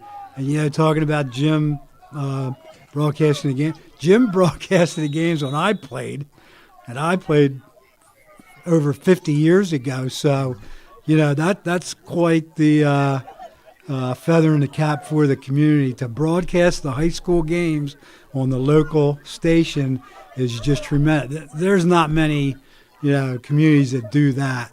And I remember I was able to watch my games on Saturday. We played on Saturday afternoons, and I was able to watch my games on Saturday evenings. And, that was pretty neat to be able to do that and get ready for the film session on Monday with Coach Serace, which never was any fun. Broadcasting again. I told the kids last night they even had like Coach's cornerback when I played, and it was a lot of fun and really helped build that camaraderie with the team. We used to go to each other's house and watch it, stuff like that. So it was pretty neat. Well, I stand corrected. It's St. Augustine will be kicking off, so Millville has a chance to do some damage early. Nice handling of that short kick at the 25, across the 30, 35, 40, and finally some decent field position for the Thunderbolts. A good run back of about 19 yards. Right. That's what happens when, you're leery of kicking it to Brooks or I forget Jaden's last name, Jaden Everett, because they're both, very fast runners, and, you end up getting great field position because it kind of changes your philosophy on kicking it deep. So at the 44-yard line, we start the second half with the Thunderbolts on the offense, trailing by 7. Man in motion to the near side, that's Brooks, but it's handed off, and getting across the 45, maybe just about 2 yards tops. That's Jamal Wallace on the carry. So good fake there. We faked a jet sweep to Brooks and handed off to Jamal Wallace. He wasn't able to get a whole lot of yardage, but I really like the play design and play call on that particular first down play. So the nose of the football just shy of the 46-yard line. Second down and 8 for Millville. Looking to tie the score with this drive. O'Connor in shotgun, double wide receiver set, both sides. Fake handoff, little toss across the middle, and it is caught and down at the 35-yard line. I believe that's Reggie Holly. It was really hard to see. The camera didn't follow. It looked like maybe a post pattern by number 7, Holly. And Rob O'Connor delivered a very nice pass that time for a really good game. 21-yard play as we watch it Here again. It is again. That's a good catch, and I tell you what, he handled the hit very well and just did not fumble the ball, made the catch. Right. So, Millville moving the football nicely now to mark it at the 34-yard line, 1st and 10. Hand off. Trying to find that left tackle spot. Good tackle, however. Jamal Wallace looked like he was going to get ahead of steam to the outside, but he just got tripped up. Right, we ran a hurry up that time trying to catch the prep off guard and almost broke it. Gain of 1, so it's 2nd down and 9. Back to throw. Trying to post it up to the corner and going up to get it and not get it is Brooks. He usually makes those catches. He usually does make those catches, Fred, but this time he couldn't come down. He may have been out of bounds if he caught it, but Not a bad pass by O'Connor. Gave him a good chance to make that catch. Brings up a big play, though. We had some momentum, and we are in 4-down territory, so maybe we get half of it here and half of it on the next play, but we definitely need to get a first down here and maybe even a score. They have trips to the right side this time on 3rd down and 8. O'Connor looks that way, and I think the pass was blocked. Yep. Yeah, definitely too much penetration there by the, looked like the left defensive tackle. I don't know if it was a linebacker, but definitely had too much penetration. He got right in O'Connor's face right off the bat and was able to knock that ball down.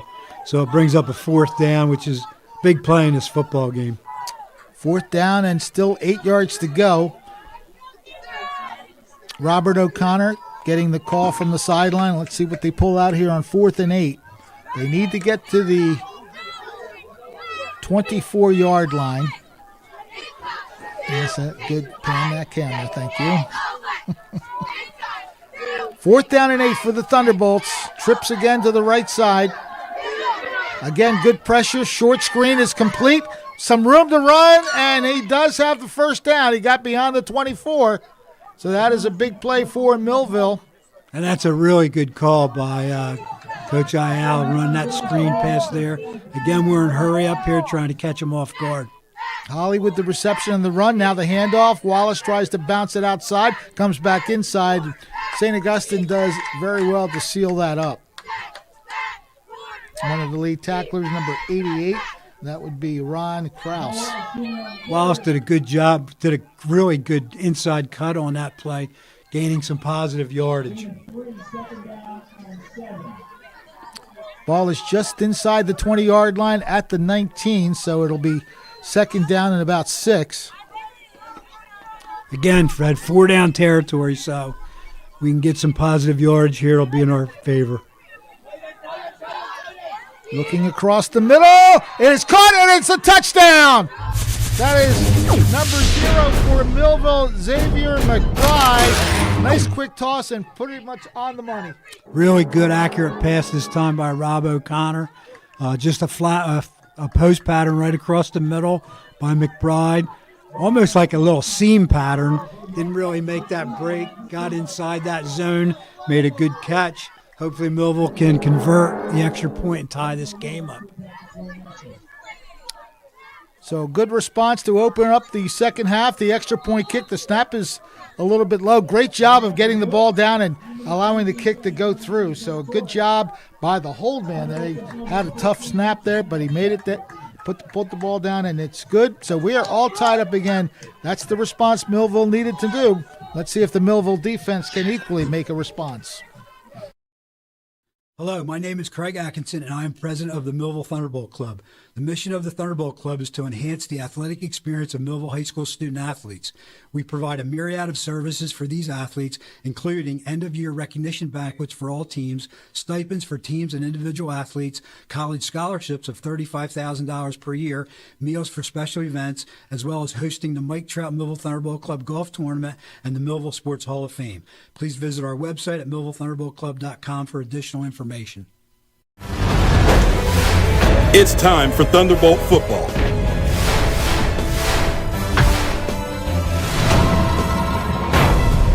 Let's get ready for kickoff.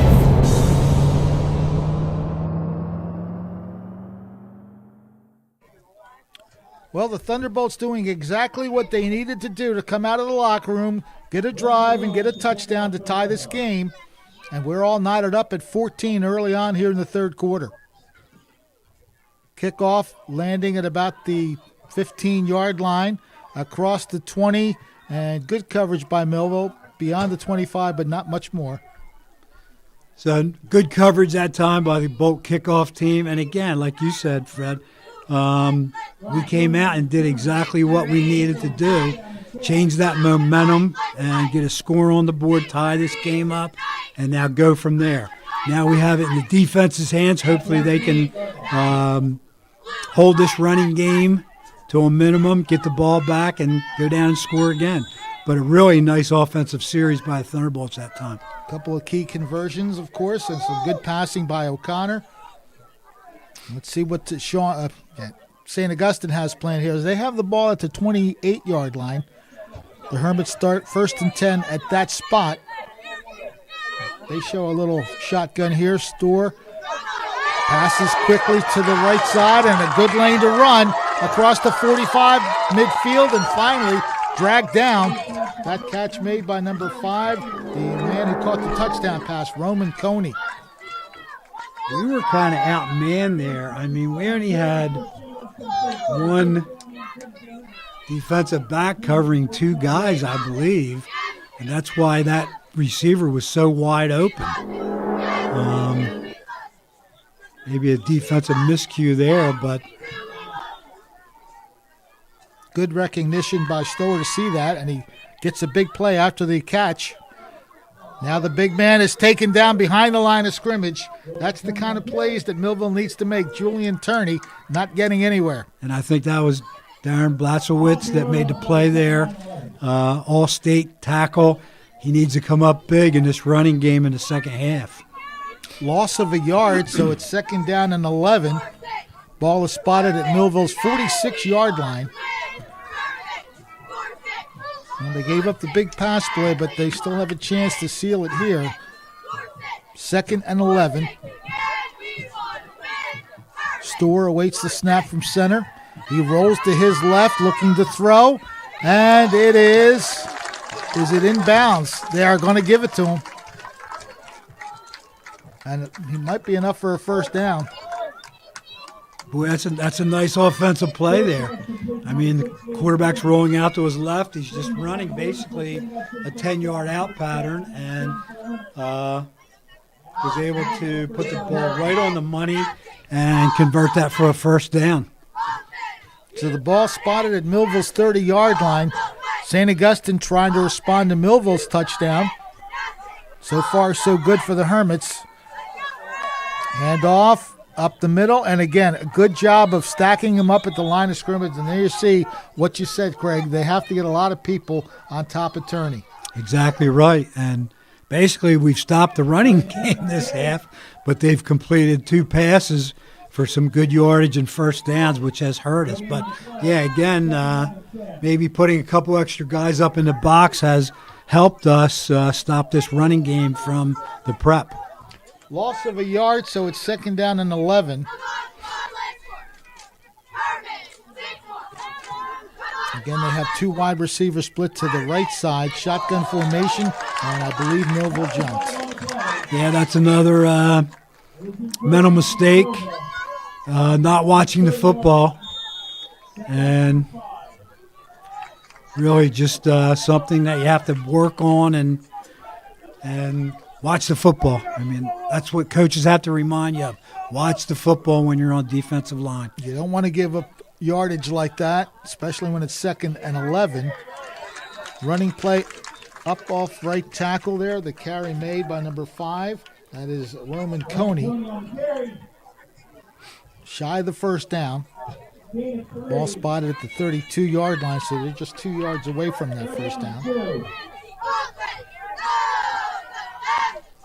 3rd and 2 coming up at Millville's 32-yard line. Probably at least halfway through this quarter, the way this game is moving. So Millville's got to watch the ball here for a hard count that they could employ. I think they call it discipline, right? Discipline. Right. On the 3rd down play, carry up the middle. Looks like they're going to get a lot more through the line of scrimmage and getting into the end zone for a touchdown. That is the man who caught the touchdown to end this 1st half, Roman Coney. Just a great run. Quick hitter up the middle. The wingback led through the hole on a fold block. Didn't really have to block anybody, but he got past the defensive line, and he was off to the races and puts St. Augustine ahead by 6 points. They'll look to tack on the extra point and make it a 7-point lead for the 3rd time. Luke Tanzola's 2 for 2 so far. And he puts that one, that looks to be through the uprights, and the officials agree. So St. Augustine answering right back after Millville tied the game. They regain the lead, and they have it for the third time. So St. Augustine will be kicking off with a 21-14 lead. We shall return in just a moment. Thunderbolt Area Federal Credit Union is your hometown team for banking. We offer banking which is small town focused and customer based. We know you and we are for you. Thunderbolt Area Federal Credit Union is a non-profit and federally insured. Solid as the Thunderbolt airplane, we are your team. Thunderbolt Area Federal Credit Union, 1601 Cedar Street. Hi, I'm Bob Millard, President of Thunderbolt Area Federal Credit Union. Come see us and experience banking as it used to be. And now, back to the game.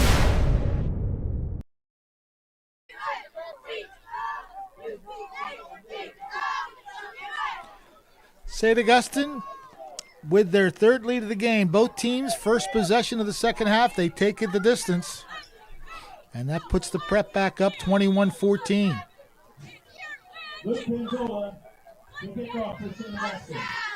Tanzola puts the foot into it. Kick is just inside the 10-yard line, running hard across the 20, breaks open a tackle, and finally corralled at about the 35-yard line. That's a pretty good return by Millville. Right. Very good return. I believe that was, I don't know what number that was, Fred. Do you know what it's number tough to pick it up. Yep. I want to say Gene Everett, number 4, maybe. Really good return out. Gives us good field position. And again, we got to come back. We got to come back from a deficit, and we'll see what we can do here. Ball is at the 35-yard line for the orange and blue. 1st and 10. Shotgun formation for O'Connor. Good snap from center, handoff, and Wallace is met behind the line of scrimmage and driven way back. Of course, the forward progress stopped at around the 32-yard line. Looks like they're going to mark it at the 31. Right, way too much penetration that time by the Prep's defensive line. Got off the blocks really well. And nowhere to run for Jamal Wallace that time. Not at all. Play made by number 71. He was the lead tackler there. That's Akeem Mills, who really stuffed it up quickly. So a loss of 4. 2nd down and 14. Handoff again. This time some room to run. And down near the 39-yard line. That appeared to be Demir White, number 2. So he got part of that yardage back and then some. Right. Good quick hitting play that time. Kind of a counter play. Ran against the grain, and Demir White was able to make the 3rd down at least manageable. Sure is. From the 39, Millville needs 6 yards to move the chains. 3rd down and 6. Wouldn't be a bad time for a screen pass that they ran in that first series. You of the just second took it half. right out of my head saying that because I see a little short pass coming here. O'Connor does a quick throw, but a little too far in front of the intended receiver, Jaden Days. Right, they tried to run a slant to Days, and ball too far out in front of him. So brings up a punting situation for the Bolts. But again, I like the philosophy there, a quick hitting pass, just a slant in, trying to get that 5 or 6 yards for the 1st down. So punting situation for the Thunderbolts. St. Augustine sending somebody out, and I think they had too many men on the field, so they're going to burn a timeout. These are mistakes that you shouldn't be making at this time of the year, right? That's right, Fred. I mean, and the kicking game, I mean, is it, again, well, they're going to take us off. All right, we'll keep it here in studio. But, yeah, the kicking game, a lot of people don't think it's very important. It's absolutely important. And when you have to take timeouts because of, personnel problems in your kicking game, it just hurts you in the long run. So it's something that you need to practice each and every practice. And I remember playing for Coach Serace, and he was adamant about everybody knowing what to do on every facet of the kicking game in every position, and we practice that, hours on end because it's very important. So we're set now for the punting situation. Good snap from center. Punt is up in the air pretty high this time. And coming down just around the 25-yard line. Good coverage. Number 6 for Millville on the coverage. And, of course, I don't have that number. I have every other number but a number 6. Yeah, I don't know who that is, but really good coverage from the gunner that time, getting downfield and making sure that runner didn't get outside and bringing him down. So defensively, again, we have to stand up. I don't really realize, or I don't understand why we're not making the defensive plays at this point. They're not running anything special except, the fullback or tailback off tackle or off the guard call. There's that handoff up the middle and just surging forward. Again, met at the line of scrimmage, but Turney just keeps going. He picks up about 4. And that's what we mentioned about gang tackling. This guy's big and strong. You got a gang tackle. There's no question about it. So he sets up a second down, and are they spotting it at the 39 or 38? I don't know why they hesitate to put the ball down. It's going to be the 39, as I suspected, so it's second down and 6.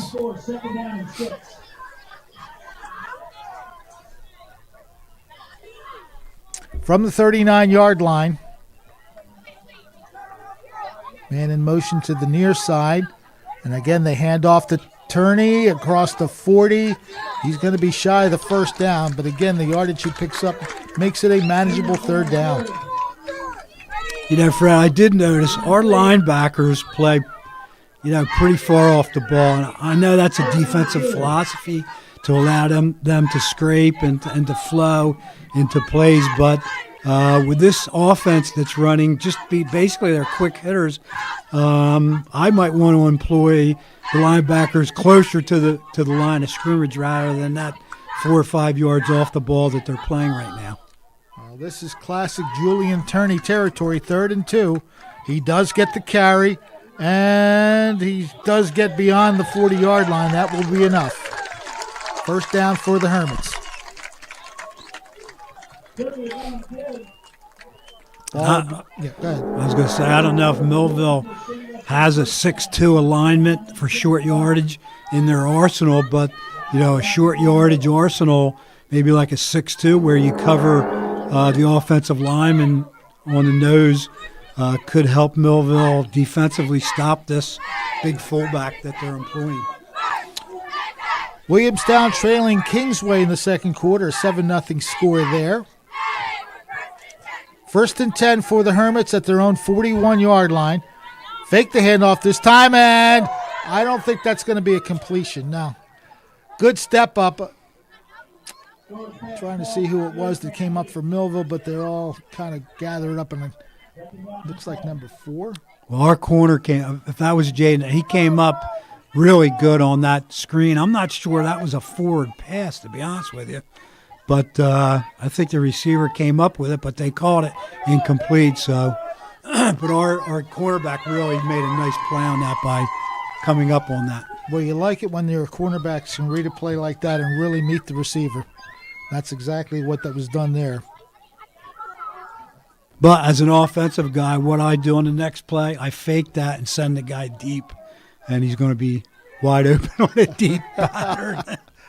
We'll see if that's the way St. Augustine thinks. No, they're just going to put it in the hands of number 5, I believe, and Millville does a good job of sealing that. About a 2-yard loss.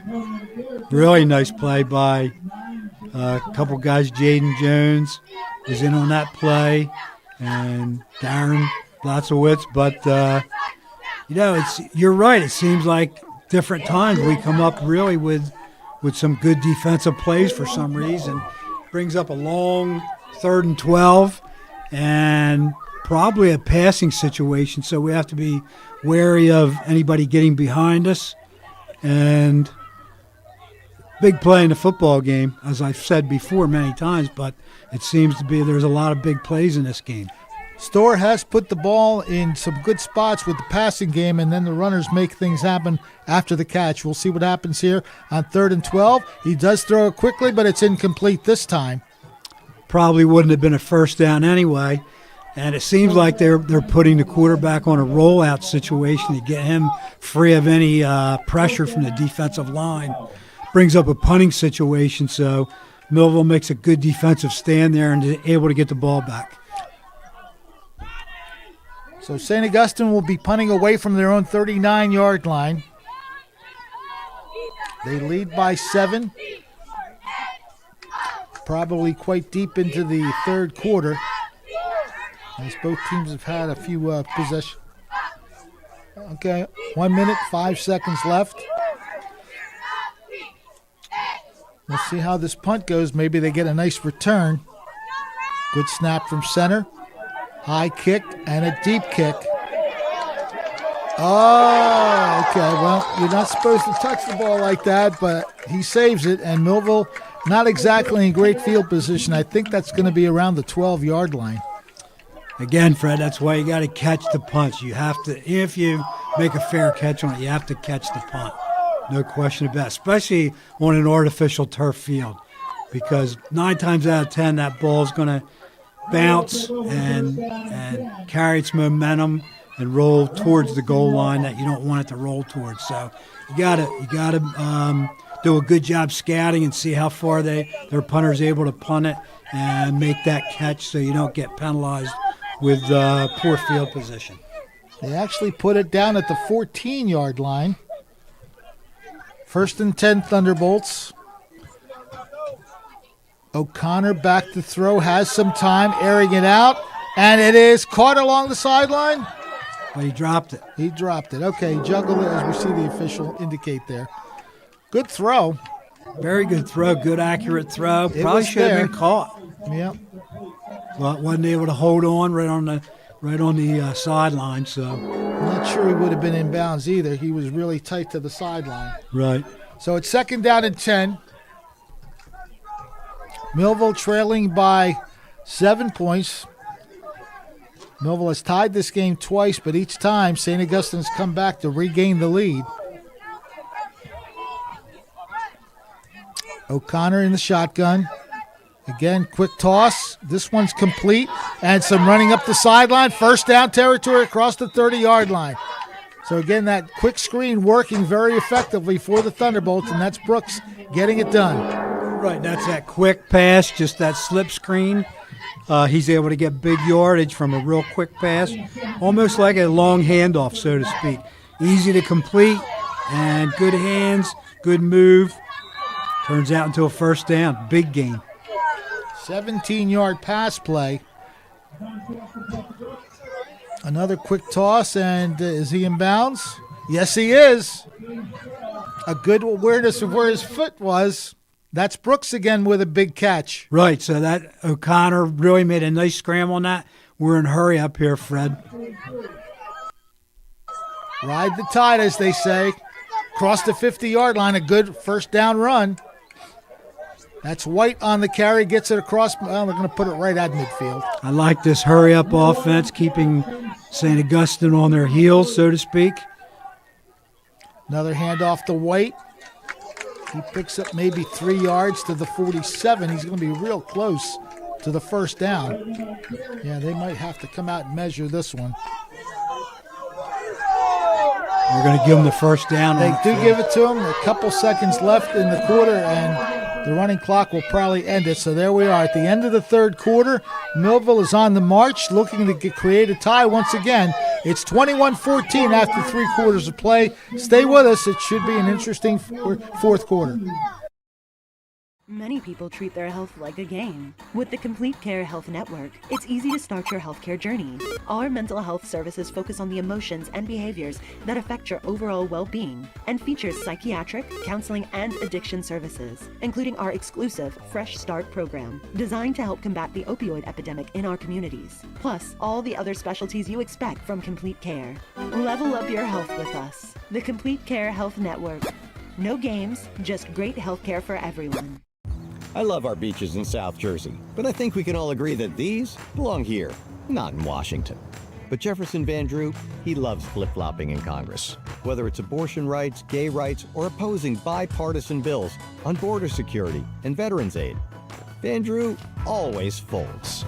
But I'll never play politics with our families or change my beliefs for a party leader. I'm Joe Salerno, and I approve this message to keep the flip-flops on the beach. And now, back to the game.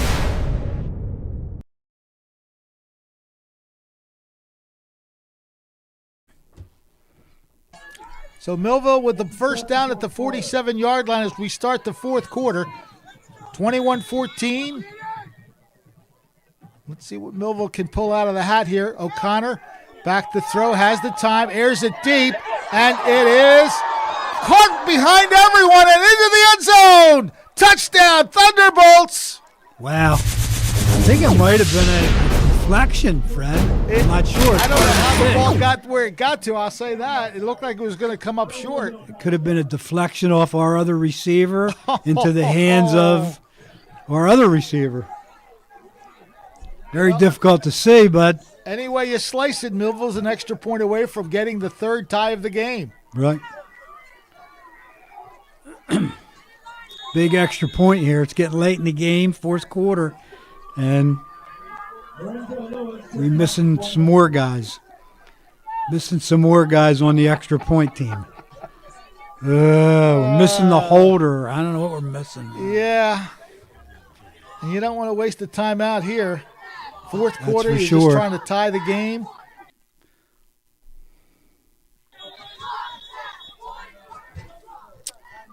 And now we do have a timeout.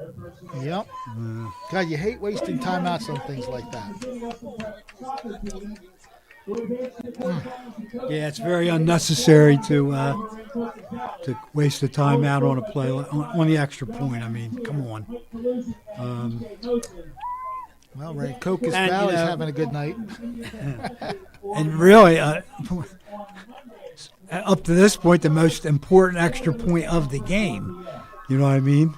And we don't have the right personnel on the field, and so we have to call a timeout. You know, and that again, you try to save your timeouts for the end of the game if you can. And so very important extra point here. Lorenzo Lewis trying to tie this game for the third time. Reginald Holly will handle the hold. Good snap. Kick is up. And we await the officials to give us the good sign. We are all tied up, 21-21. Millville striking early fourth quarter to regain a tie. It's the third tie of the night. Let's see if the defense can answer against the St. Augustine offense when we return. We're all looking for God. All the signs point to, there is really a God. We try to find him in all kinds of ways, in all kinds of places, and through all kinds of things. But there's only one way to find him. That's by personal experience with him. Come visit us this Sunday. We can introduce you to him. New Life Church, Millville, New Jersey. It's Plowman's for all your windows and doors. Our only products are windows and doors. We have windows, entry doors, and interior doors. We have a large inventory of windows in stock. Many are ready for your immediate pickup. We sell direct to contractors and homeowners. For all your window and door needs, it's Plowman. We know windows and doors. 118 East Vine Street, 856-327. And now, back to the game. Well, this has been one of those games back and forth the whole time, and we're now tied at 21. Jaden Days, the person who wound up catching the ball in the end zone, and then the extra point kick was good. This kick is bobbled at the 12, bringing it back, and good pursuit by Millville to keep him shy of the 30-yard line. That is number 5, Roman Coney on the return. Yeah, a lot of people say you'd rather be lucky than good any day, so I think maybe we were a little lucky on that touchdown reception. It looked like a deflection, and then Jaden Davis was able to make the catch for the touchdown. So maybe the football gods have smiled upon the Thunderbolts tonight. They did there because that ball looked like it was dying at the 10-yard line. All of a sudden, it was in the end zone. So we can only assume that it was deflected. Okay, deflection, touchdown for Millville, ties the game at 21. First play of the fourth quarter is what that was, and now they hand off to the big man. He rolls across the 30-yard line to about the 32. And Fred, they're not going to change their philosophy. They're just going to try to run it down our throats and take up the last part of the fourth quarter and score a touchdown at the end. 78 yards rushing unofficially. I say that because I try to keep the stats as best as I can. I've got him for 78 yards right now. Sounds about right. On 18 carries, so he has definitely been the workload. Second down at 6, ball spot at the 32-yard line for St. Augustine. Again, the handoff. And this time he's met at the line of scrimmage and dropped right there. And here's where we have to be really wary. Almost they're kind of lulling us to sleep. And don't be surprised if they throw, some kind of pass play on this particular third down situation.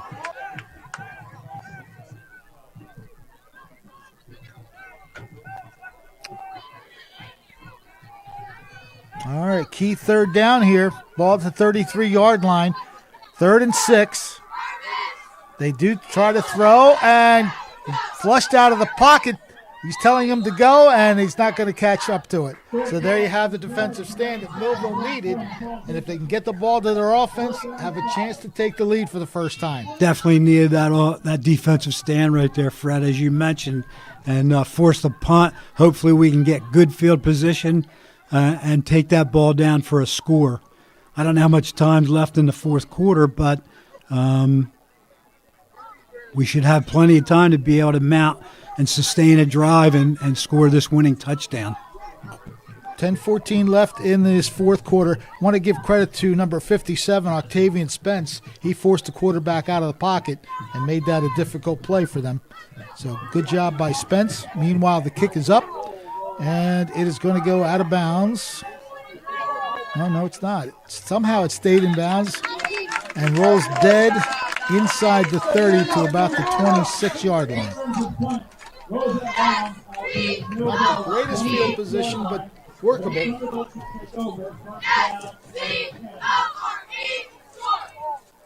So Millville with a chance to, again, sustain a drive and hopefully get into the end zone on this particular drive.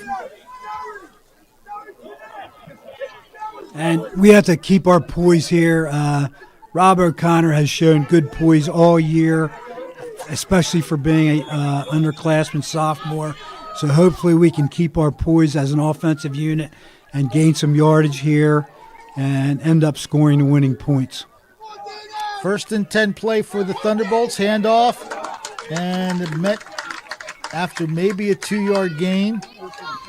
That is White on the carry. Just a counter play to Demir White, and he was kind of stopped short on that play. The prep did a nice job of filling that gap on the right-hand side of the offensive line. Ball is spotted at the 28-yard line, so Millville facing a 2nd down and 8. I think we have to hurry up a little here. I don't want to get called for a delayed game. Yeah, they're in the huddle for a bit here. Got to get right out on the ball and snap it. On 2nd down, Millville again going to its double wide receiver set.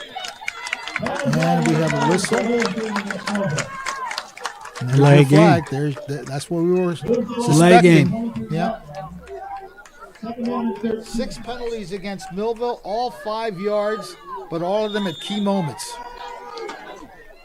So the ball goes back to the 23-yard line. 2nd and 13.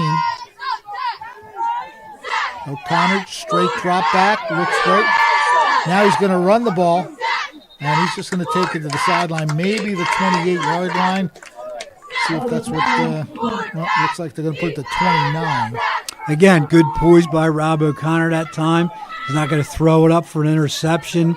Had to scramble a little bit and got positive yardage. He's kind of maturing as a quarterback at this point in time. So something that you really like to see out of a young signal caller. Yeah, he's had a lot of pressure. Being the sophomore, taking over the quarterbacking position, you've seen the games. What do you think of his progress? Doing well on progress, really making some progress, getting better each and every game. Absolutely. He's got 2 more years after this one. A little trap play, but Sean, I knew I was going to do that. St. Augustine, pretty ready for it. Minimal gain. Good call there. It was a draw play and came up a little short. Brings up a 4th down, but I like that play call. We haven't shown a draw too much this season, so trying to catch St. Augustine off guard, and they did a pretty good job defensively. So it's 4th down at the 33-yard line. Millville will be punting the football. Definitely have to get a good kickoff here, Fred. This is very important. High snap. Good job of handling it. Ball is in the air, going inside the 35-yard line. Picked up at the 35. Stiff arming and being dragged down. Although actually he forced his way forward a little bit further. That's number 1, Ty McClear, on the return.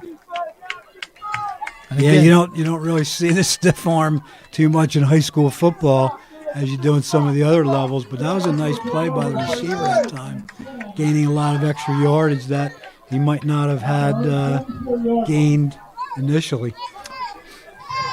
Looks like they're going to spot the ball at the 44-yard line. Cedar Creek owns a 7-0 lead in the 4th quarter over Ocean City. So now it's St. Augustine's turn to try to take the lead back. So there's still plenty of time in the 4th quarter for both teams to score here. 8:09 left in the 4th quarter.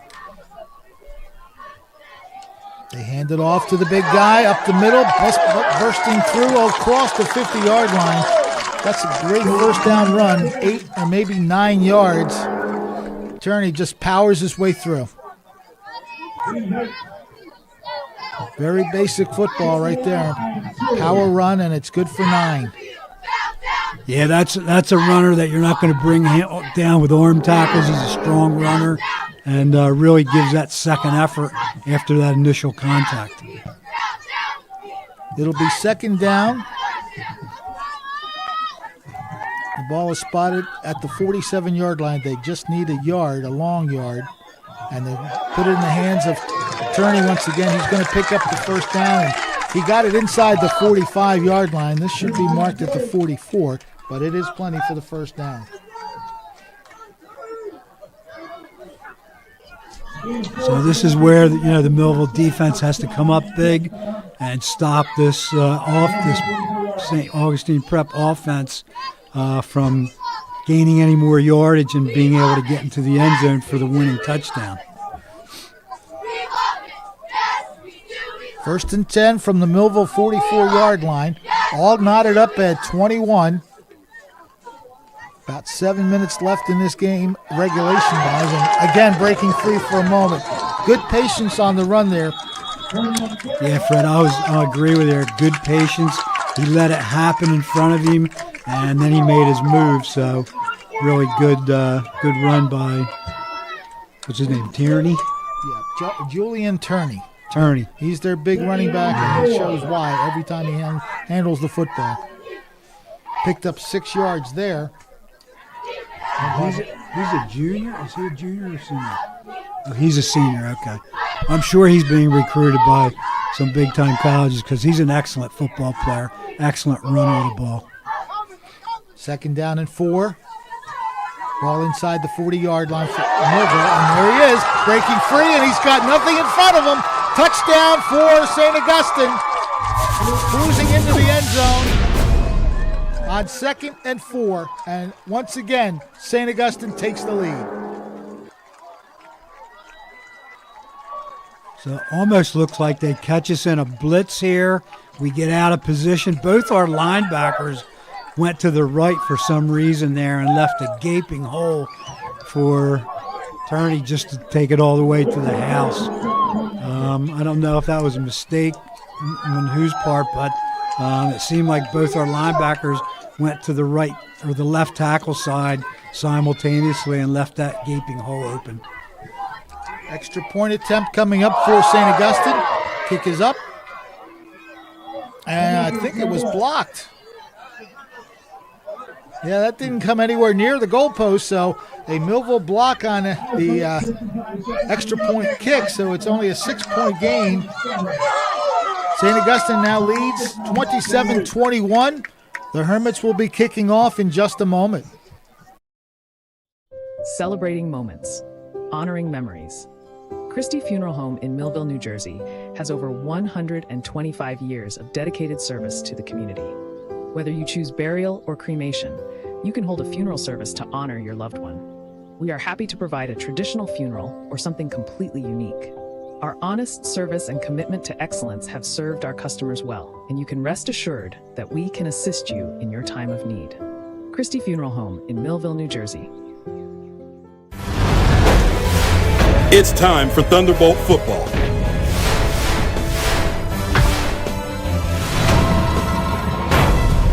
Let's get ready for kickoff.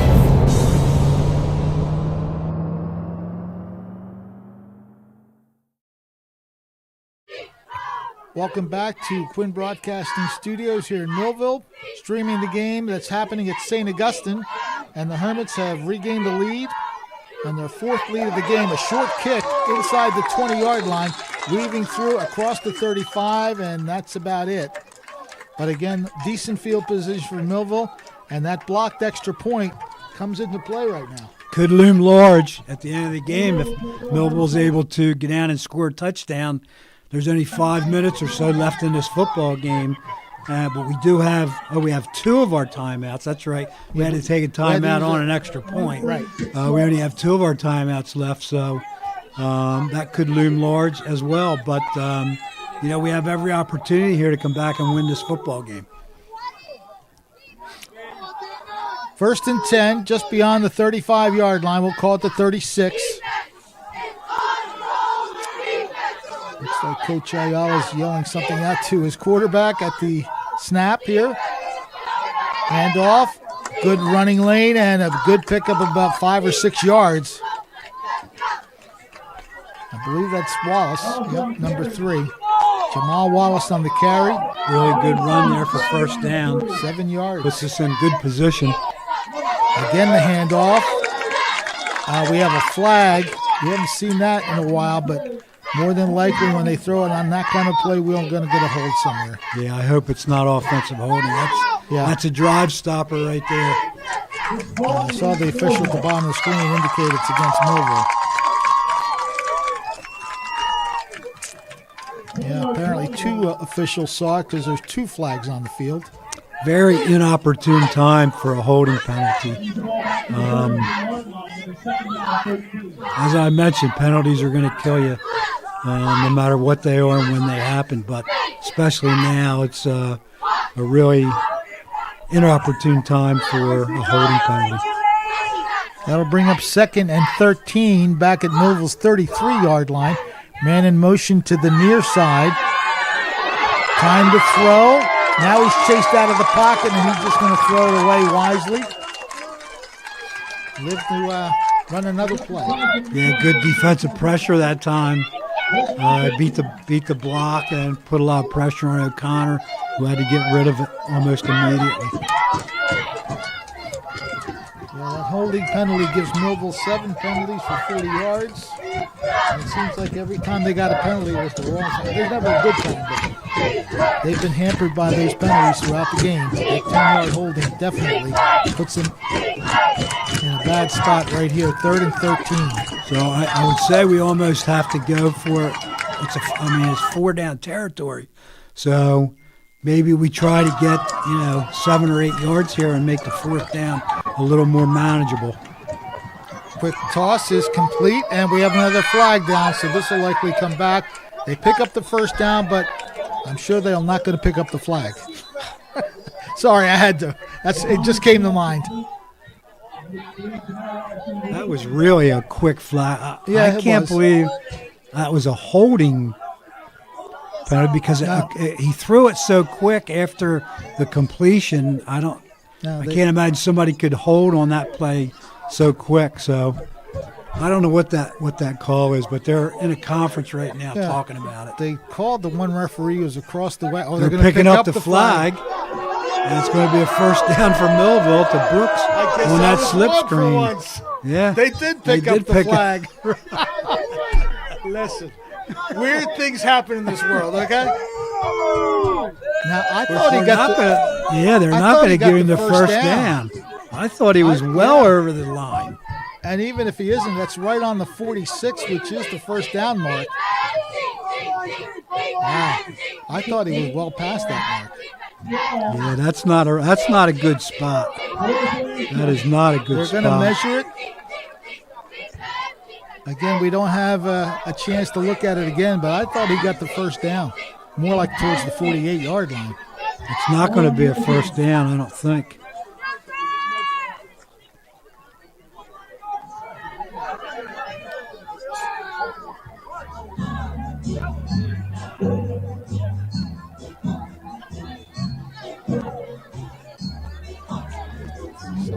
Yeah, we just got a chance to review that play. That's like, oh my gosh! I don't like down on all fours, and he's going to call it a fourth down.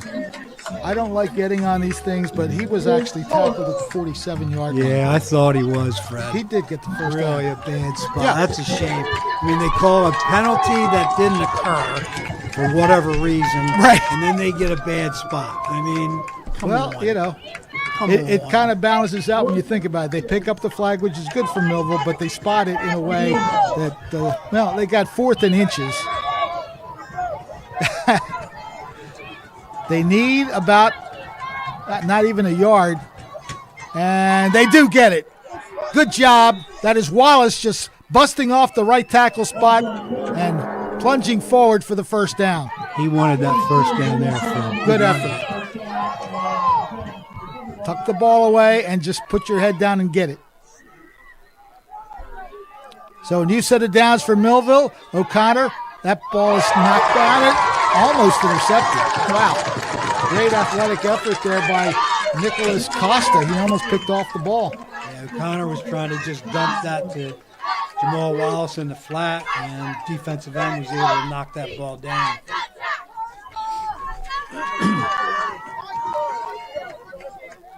So it's 2nd down and 10 from the 49-yard line for Millville. Probably around 3 minutes to go or so. 4:24. See, we're just guessing at the time here. But still plenty of time for Millville. They can just keep moving the football. Really a good game as far as interest. I don't know if it was that well played, but it's a very interesting game at this point. The lead has never been bigger than 7. And again, almost intercepted. The intended receiver was White. It bounced off him and almost into the waiting hands of a defender for St. Augustine. I think that was number 44 that almost picked it off. We'll give him credit for a near pick, even though he wants the full pick. Braden Elwood almost came up with that. Yeah, so the Bolts tried to run that screen pass to Demir White, and St. Augustine seemed to sniff that out a little bit right away, so... Want to make mention of some other folks on Facebook Live. Larry Shoemate Jr. is watching. Richie Jones is with us. Vertigo Joe, PJ Patton, Allison Jacobs, Marge Long. Millville's going to call timeout here. Yeah, they want to talk about this because we're at that point of the game where you want to make sure you get the right play in. And again, like you say, Craig, pick up as much as you can on 3rd down because you know you have to go for it on 4th down. Right. So we'll see what the coaches and the players devise. Tommy Schiavo, Della Tomlin, Manny Fallu is with us. Garrett Suey, our good friend Garrett Suey's watching. Always a pleasure to have you with us, and it's always a privilege to be here announcing sports for Quinn Broadcasting. Football season well in gear. And after this game, of course, we head towards that playoff section of the calendar. Right, next week should be a playoff game. As far as a play call here, nothing wrong with getting the ball, using your best play into your best player's hands. Okay. Now we're losing the feed again. Well, we have 2 feeds, so we'll just switch back and forth. Good. As long as you get to see it, that's what matters. Third down, a big third down it is. O'Connor has time. Now he comes up, airs it deep, and he puts it into... Oh! Another juggling catch! That is the second deflected play that Millville has definitely capitalized on. That is Brooks. Who else would it be to make a key catch in the game? Unbelievable. This ball probably should have been picked off. I think there were 4 jerseys there, 3. And you're right, that should have been picked off. But, hey, Brooks, like you said. Brooks might have got his hand in there to tip that Oh, out of the reach of the defensive back and make the catch. Just a phenomenal play. Puts Millville right in the catbird seat for winning this football game. There is an injured player. And now the ball I see is at the 31, or 21, I'm sorry, 21. So Millville in good shape right now. There you see the clock, 4:10 left. And again, a touchdown would tie the game. An extra point would put Millville ahead. So 4:10 left. Let's think about this, Fred. You see it a lot in college football and professional football. You don't want to score too fast. You know what I mean? Because, again, we haven't really stopped them too much on defense. So do we want to take some time here, and run some of that clock off before we score a touchdown? I don't know. There's 2 schools of thought on that. You don't really want to not score a touchdown, but, you don't want to give them too much time left on the clock to come back and maybe kick a field goal and end up losing the game. So we'll see what the Bolts do. I like this comment from Carlton Lawrence. He says, Brooks different. And so does Manny Full, who says the same thing. Brooks is different, and we're glad that he's on the Millville side. That is for sure. 1st and 10 at the 21-yard line. Quarterback keeps it, and he rushes to that left sideline. Doesn't really pick up too much yardage, though. So that was just one of those RPAs that they talk about, and I don't know if it was a run-pass option, but it was reading that defensive end, and he only picked up a yard, but ran out of bounds and stopped the clock. I don't know what to call here as far as a run-pass, but we do have to take some time off this clock if we score and before we score. This Reap's 2nd down is usually a running play, and they do run it up the middle. Not too much gain there, but again, it will keep that clock ticking.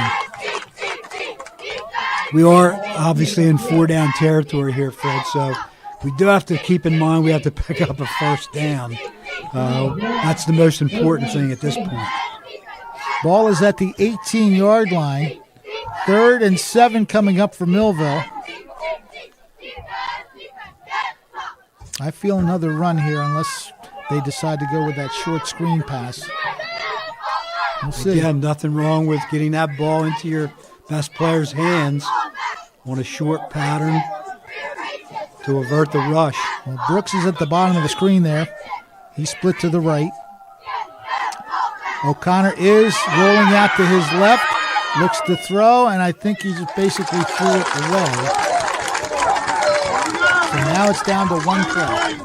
Got pressure right away off the right defensive end, right in his face right away, and wasn't able to do anything with that pass play. So they need to get 7 yards at least on this play, or the ball will belong to St. Augustine. I'm not sure the official pointed towards St. Augustine. I don't know if they called the timeout or not.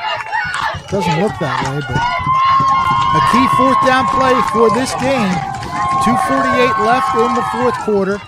27-21. The Hermits have led 4 times, and they'd like to keep this lead right where it is. 4th down play for the Thunderbolts. They send their double wide receiver set, and now we have a timeout. Shawnee, I think they want to see the setup because that's what a lot of teams do. They want to see what you're coming out in and then call a timeout. So Millville had Brooks to the right with Reggie Holly in a slot, probably running some type of crossing pattern. I would love to see Brooks over the middle of the field if we can get some time to throw, and because he goes up and makes just about every catch of the ball that we throw to him. So maybe a crossing pattern to confuse the corner and the safety and get him open in that seam and have him make one of his spectacular catches for a first down. Again, we don't have to score here, but we definitely have to get a first down. So we got 7 yards, maybe a 10-yard square in, crossing pattern over the middle for Lotzier Brooks could be the ticket. So this right now is the play of the game. 4th and 7 coming up for Millville. Ball at the 18-yard line. Again, double wide receiver set. Single setback and a shotgun formation by O'Connor.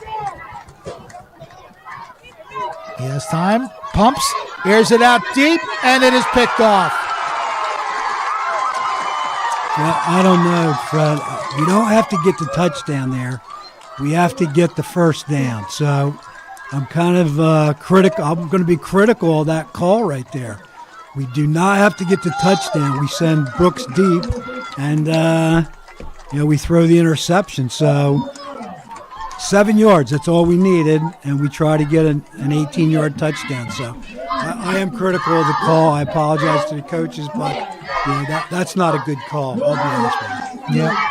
Yeah, you just want to move the chains because you still have plenty of time. You see it there, 2:41 left, so they would have had plenty of time still, just getting that first down.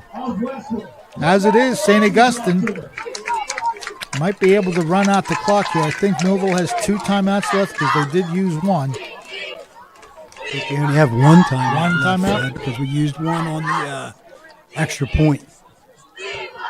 Okay. So St. Augustine in a good spot here. And they're going to hand it off to the man who's done it all tonight. He's not going to get very far, Julian Turney. By the way, he now has 134 yards before that carry, so he's done the workload on the running game. 2-yard pickup there. And St. Augustine not too concerned about yardage right now. They just want one first down to seal the victory.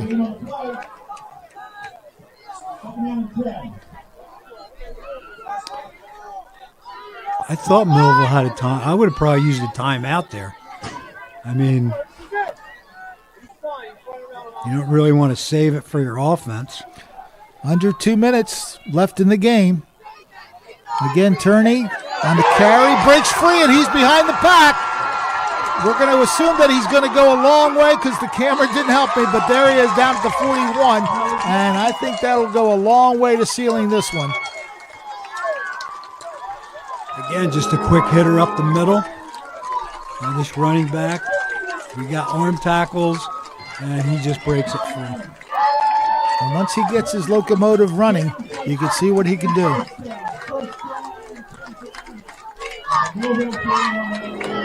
Big time play by Turney. Julian Turney, the star of the game as far as we can tell. He's got that 175 yards rushing and probably the biggest first down of the night right there. Clock ticking towards the 1 minute mark, and the first down at Millville's 41-yard line. I would think we'll see some kneeling down at this point. Yep, that's one.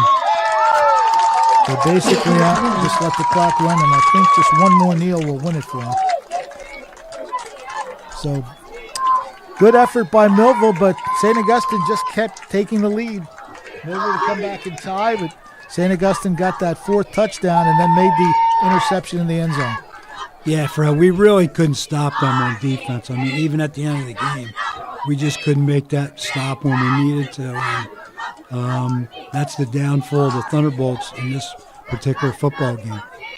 Yeah, one more kneel, and that'll bring us to the end. There it is. nailed down by Ryan Storer and St. Augustine.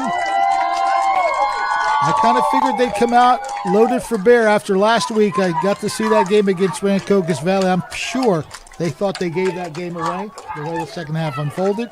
And they came out here, they scored first.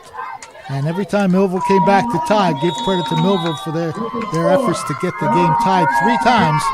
But that 4th touchdown got it done for St. Augustine, and the interception in the end zone at the end sealed the victory. So the two teams going through their handshakes. We'll take a quick timeout and wrap this one up. Millville losing to St. Augustine 27-21, and we'll be right back with the final words. Imagine living without pain. For over 35 years, Doctors Beebe and Doyle have helped thousands of people find relief from all types of pain. Millville Chiropractic Center has 4 doctors on staff specializing in hands-on or light-touch, drug-free pain relief methods. The examination, x-rays, therapies, and adjustments are all performed at one location. Schedule a consultation today. Enjoy life without pain and discomfort. Millville Chiropractic Center, the area's #1 pain relief center.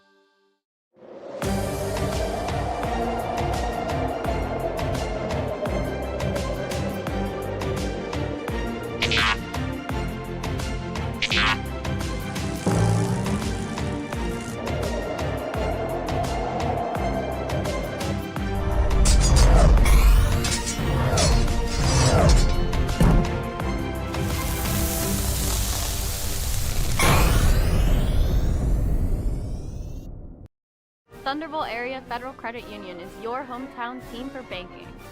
We offer banking which is small town focused and customer based. We know you and we are for you. Thunderbolt Area Federal Credit Union is a nonprofit and federally insured. Solid as a Thunderbolt airplane, we are your team. Thunderbolt Area Federal Credit Union, 1601 Cedar Street. Hi, I'm Bob Millard, President of Thunderbolt Area Federal Credit Union. Come see us and experience banking as it used to be. It's time for sports on the Quinn Broadcasting Network. QBC brings you local sporting events, action-packed specials, and play-by-play coverage of the area's sporting activities. From Pop Warner to college sports, Quinn Broadcasting covers it all. Join us now here on QBC for today's exciting event.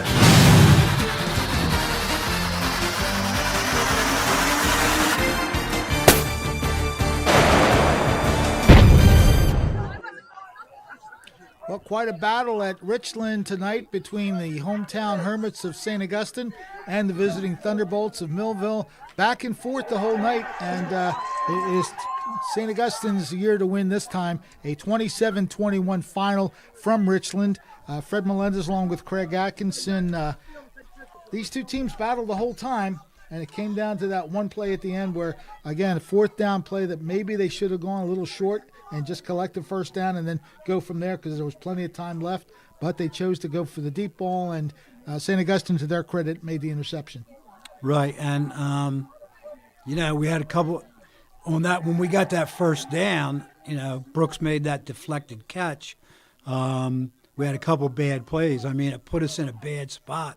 We ran that RPO, which only gained a yard, and then we got really big pressure from the defensive end right off the bat on a pass play. So it put us behind the 8 ball, so to speak, to pick up that 1st down. But, it's always a Donnybrook between Millville and St. Augustine. And, I'm not sure how bad this hurts us in the playoffs. I think we'll probably still have that 2nd seed behind Winslow and end up playing, the 15 seed or whoever they assign it to with home field advantage. So maybe it's not that big of a deal. But, again, you like to go into the playoff area with victories. You don't want to go in there with losses. But I think they had a valiant effort, and we were right in it up to the end. Let's face it, St. Augustine is a pretty good team. They played well and had some good plays. The running back is a load, so we'll see what happens in the playoffs. It'll be very interesting to see if we can rebound, especially in the first game of the playoffs, coming off this loss to the Prep. Yeah, the load that we're talking about, of course, is Julian Turney. 24 carries, 175 yards. That's a pretty good night for just about anybody. But I think he showed me a little bit more than just power. Once he got in the open, he ran that ball very well that you weren't going to catch him. That's right. He's fast, too. There's no question about it. So, again, they played very well. I'm not saying it was a real well-played game. We had some very untimely penalties that hurt us and maybe some problems on the kicking game. But I'm sure we can regroup. And, Coach Ayala is the eternal optimist. And, he's going to have them fired up, I'm sure, for a home playoff game next week, at Wheaton Field. And I just wanted to mention that we are going to honor Coach Serace at halftime next week, introduce him to the crowd and read his Hall of Fame plaque and let everybody honor my former coach and, have them give him a round of applause that's richly deserved. So next week at halftime, make sure you come out for Tony Serace and the Millville Thunderbolts.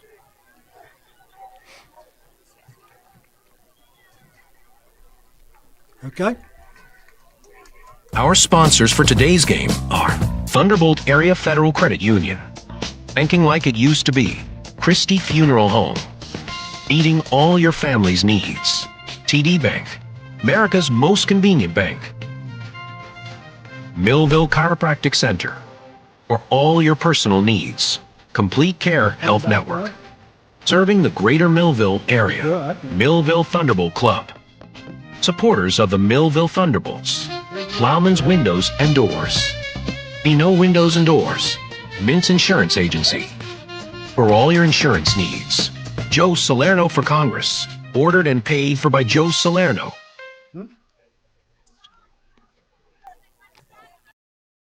This has been a QBC television production, in association with our partners and sponsors. QBC broadcasts on Comcast Cable Channel 22, and live streams its programming on Facebook and YouTube. All rights reserved by Quinn Media and QBC, programming that serves the South Jersey market.